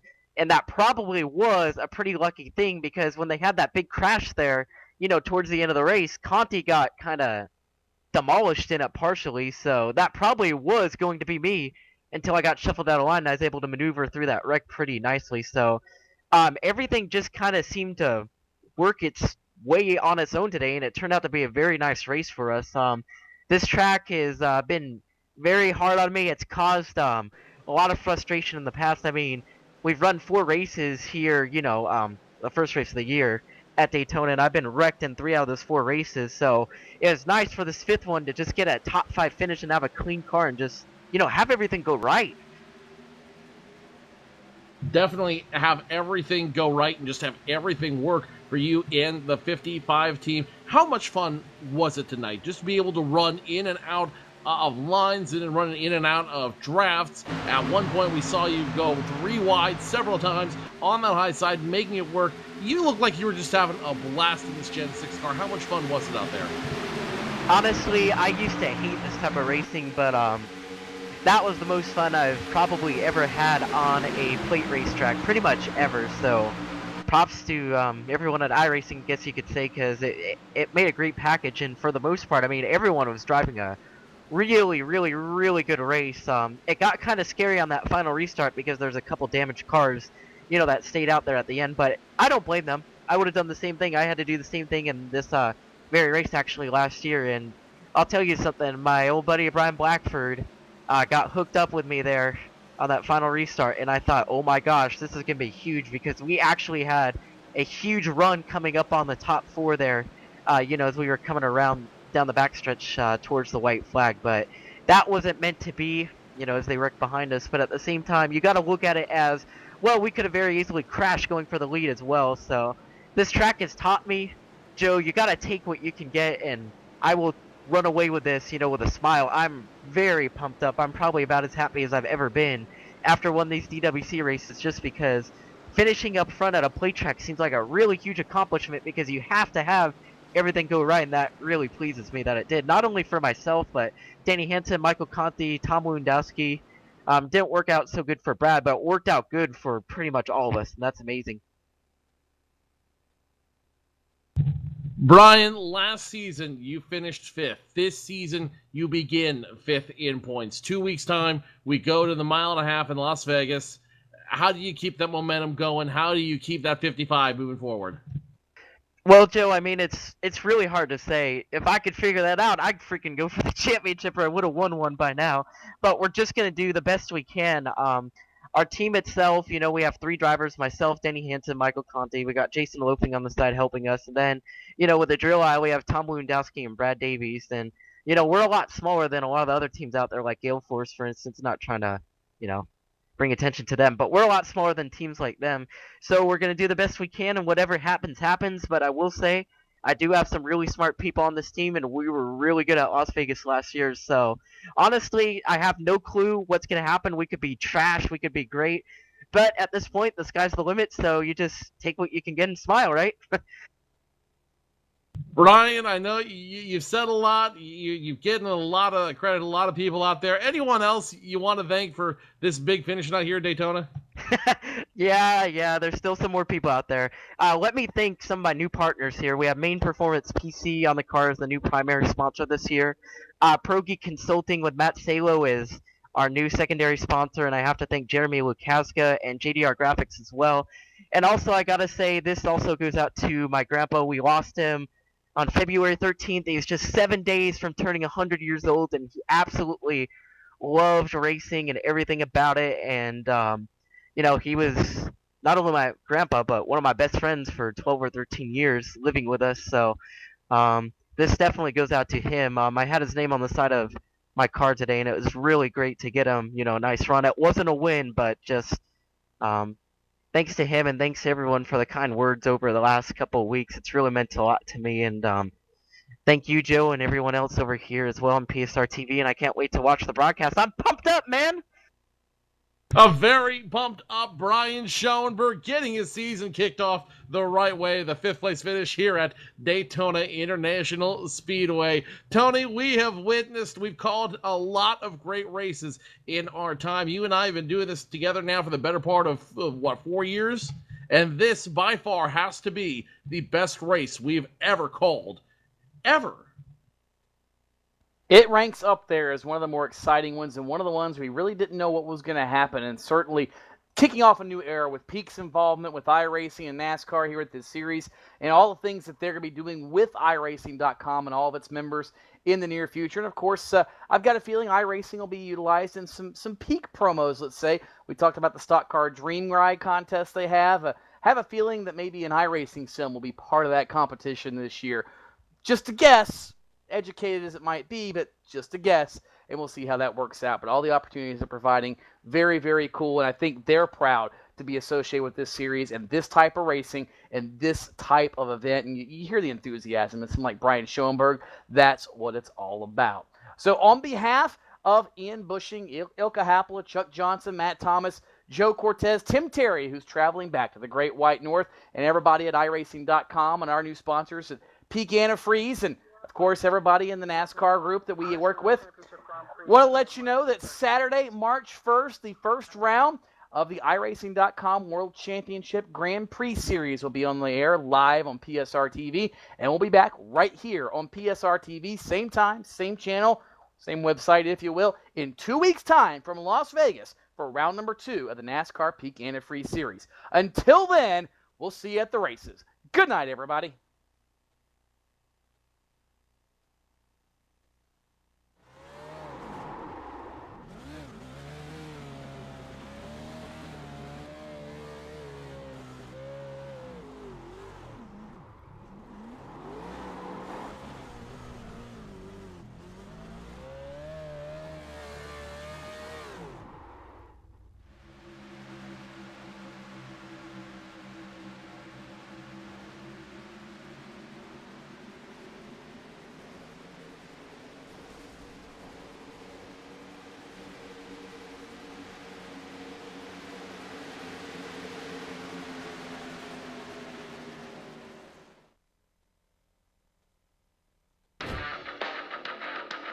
This is where it gets difficult. This is where your name's on the line, everything's on the line. You get that one chance to go out there and put down your best performance with the most amount of pressure.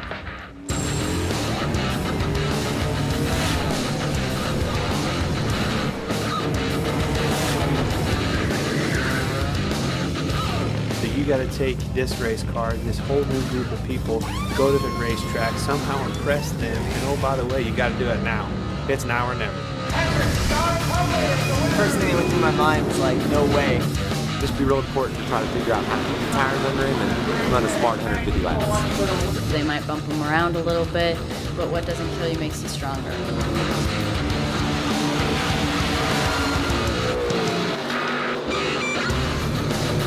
Everybody should enter next year's contest because you never know what could happen, man. You can come out here and run top 5 in your first K&N West race. So I'm so psyched right now. This is incredible.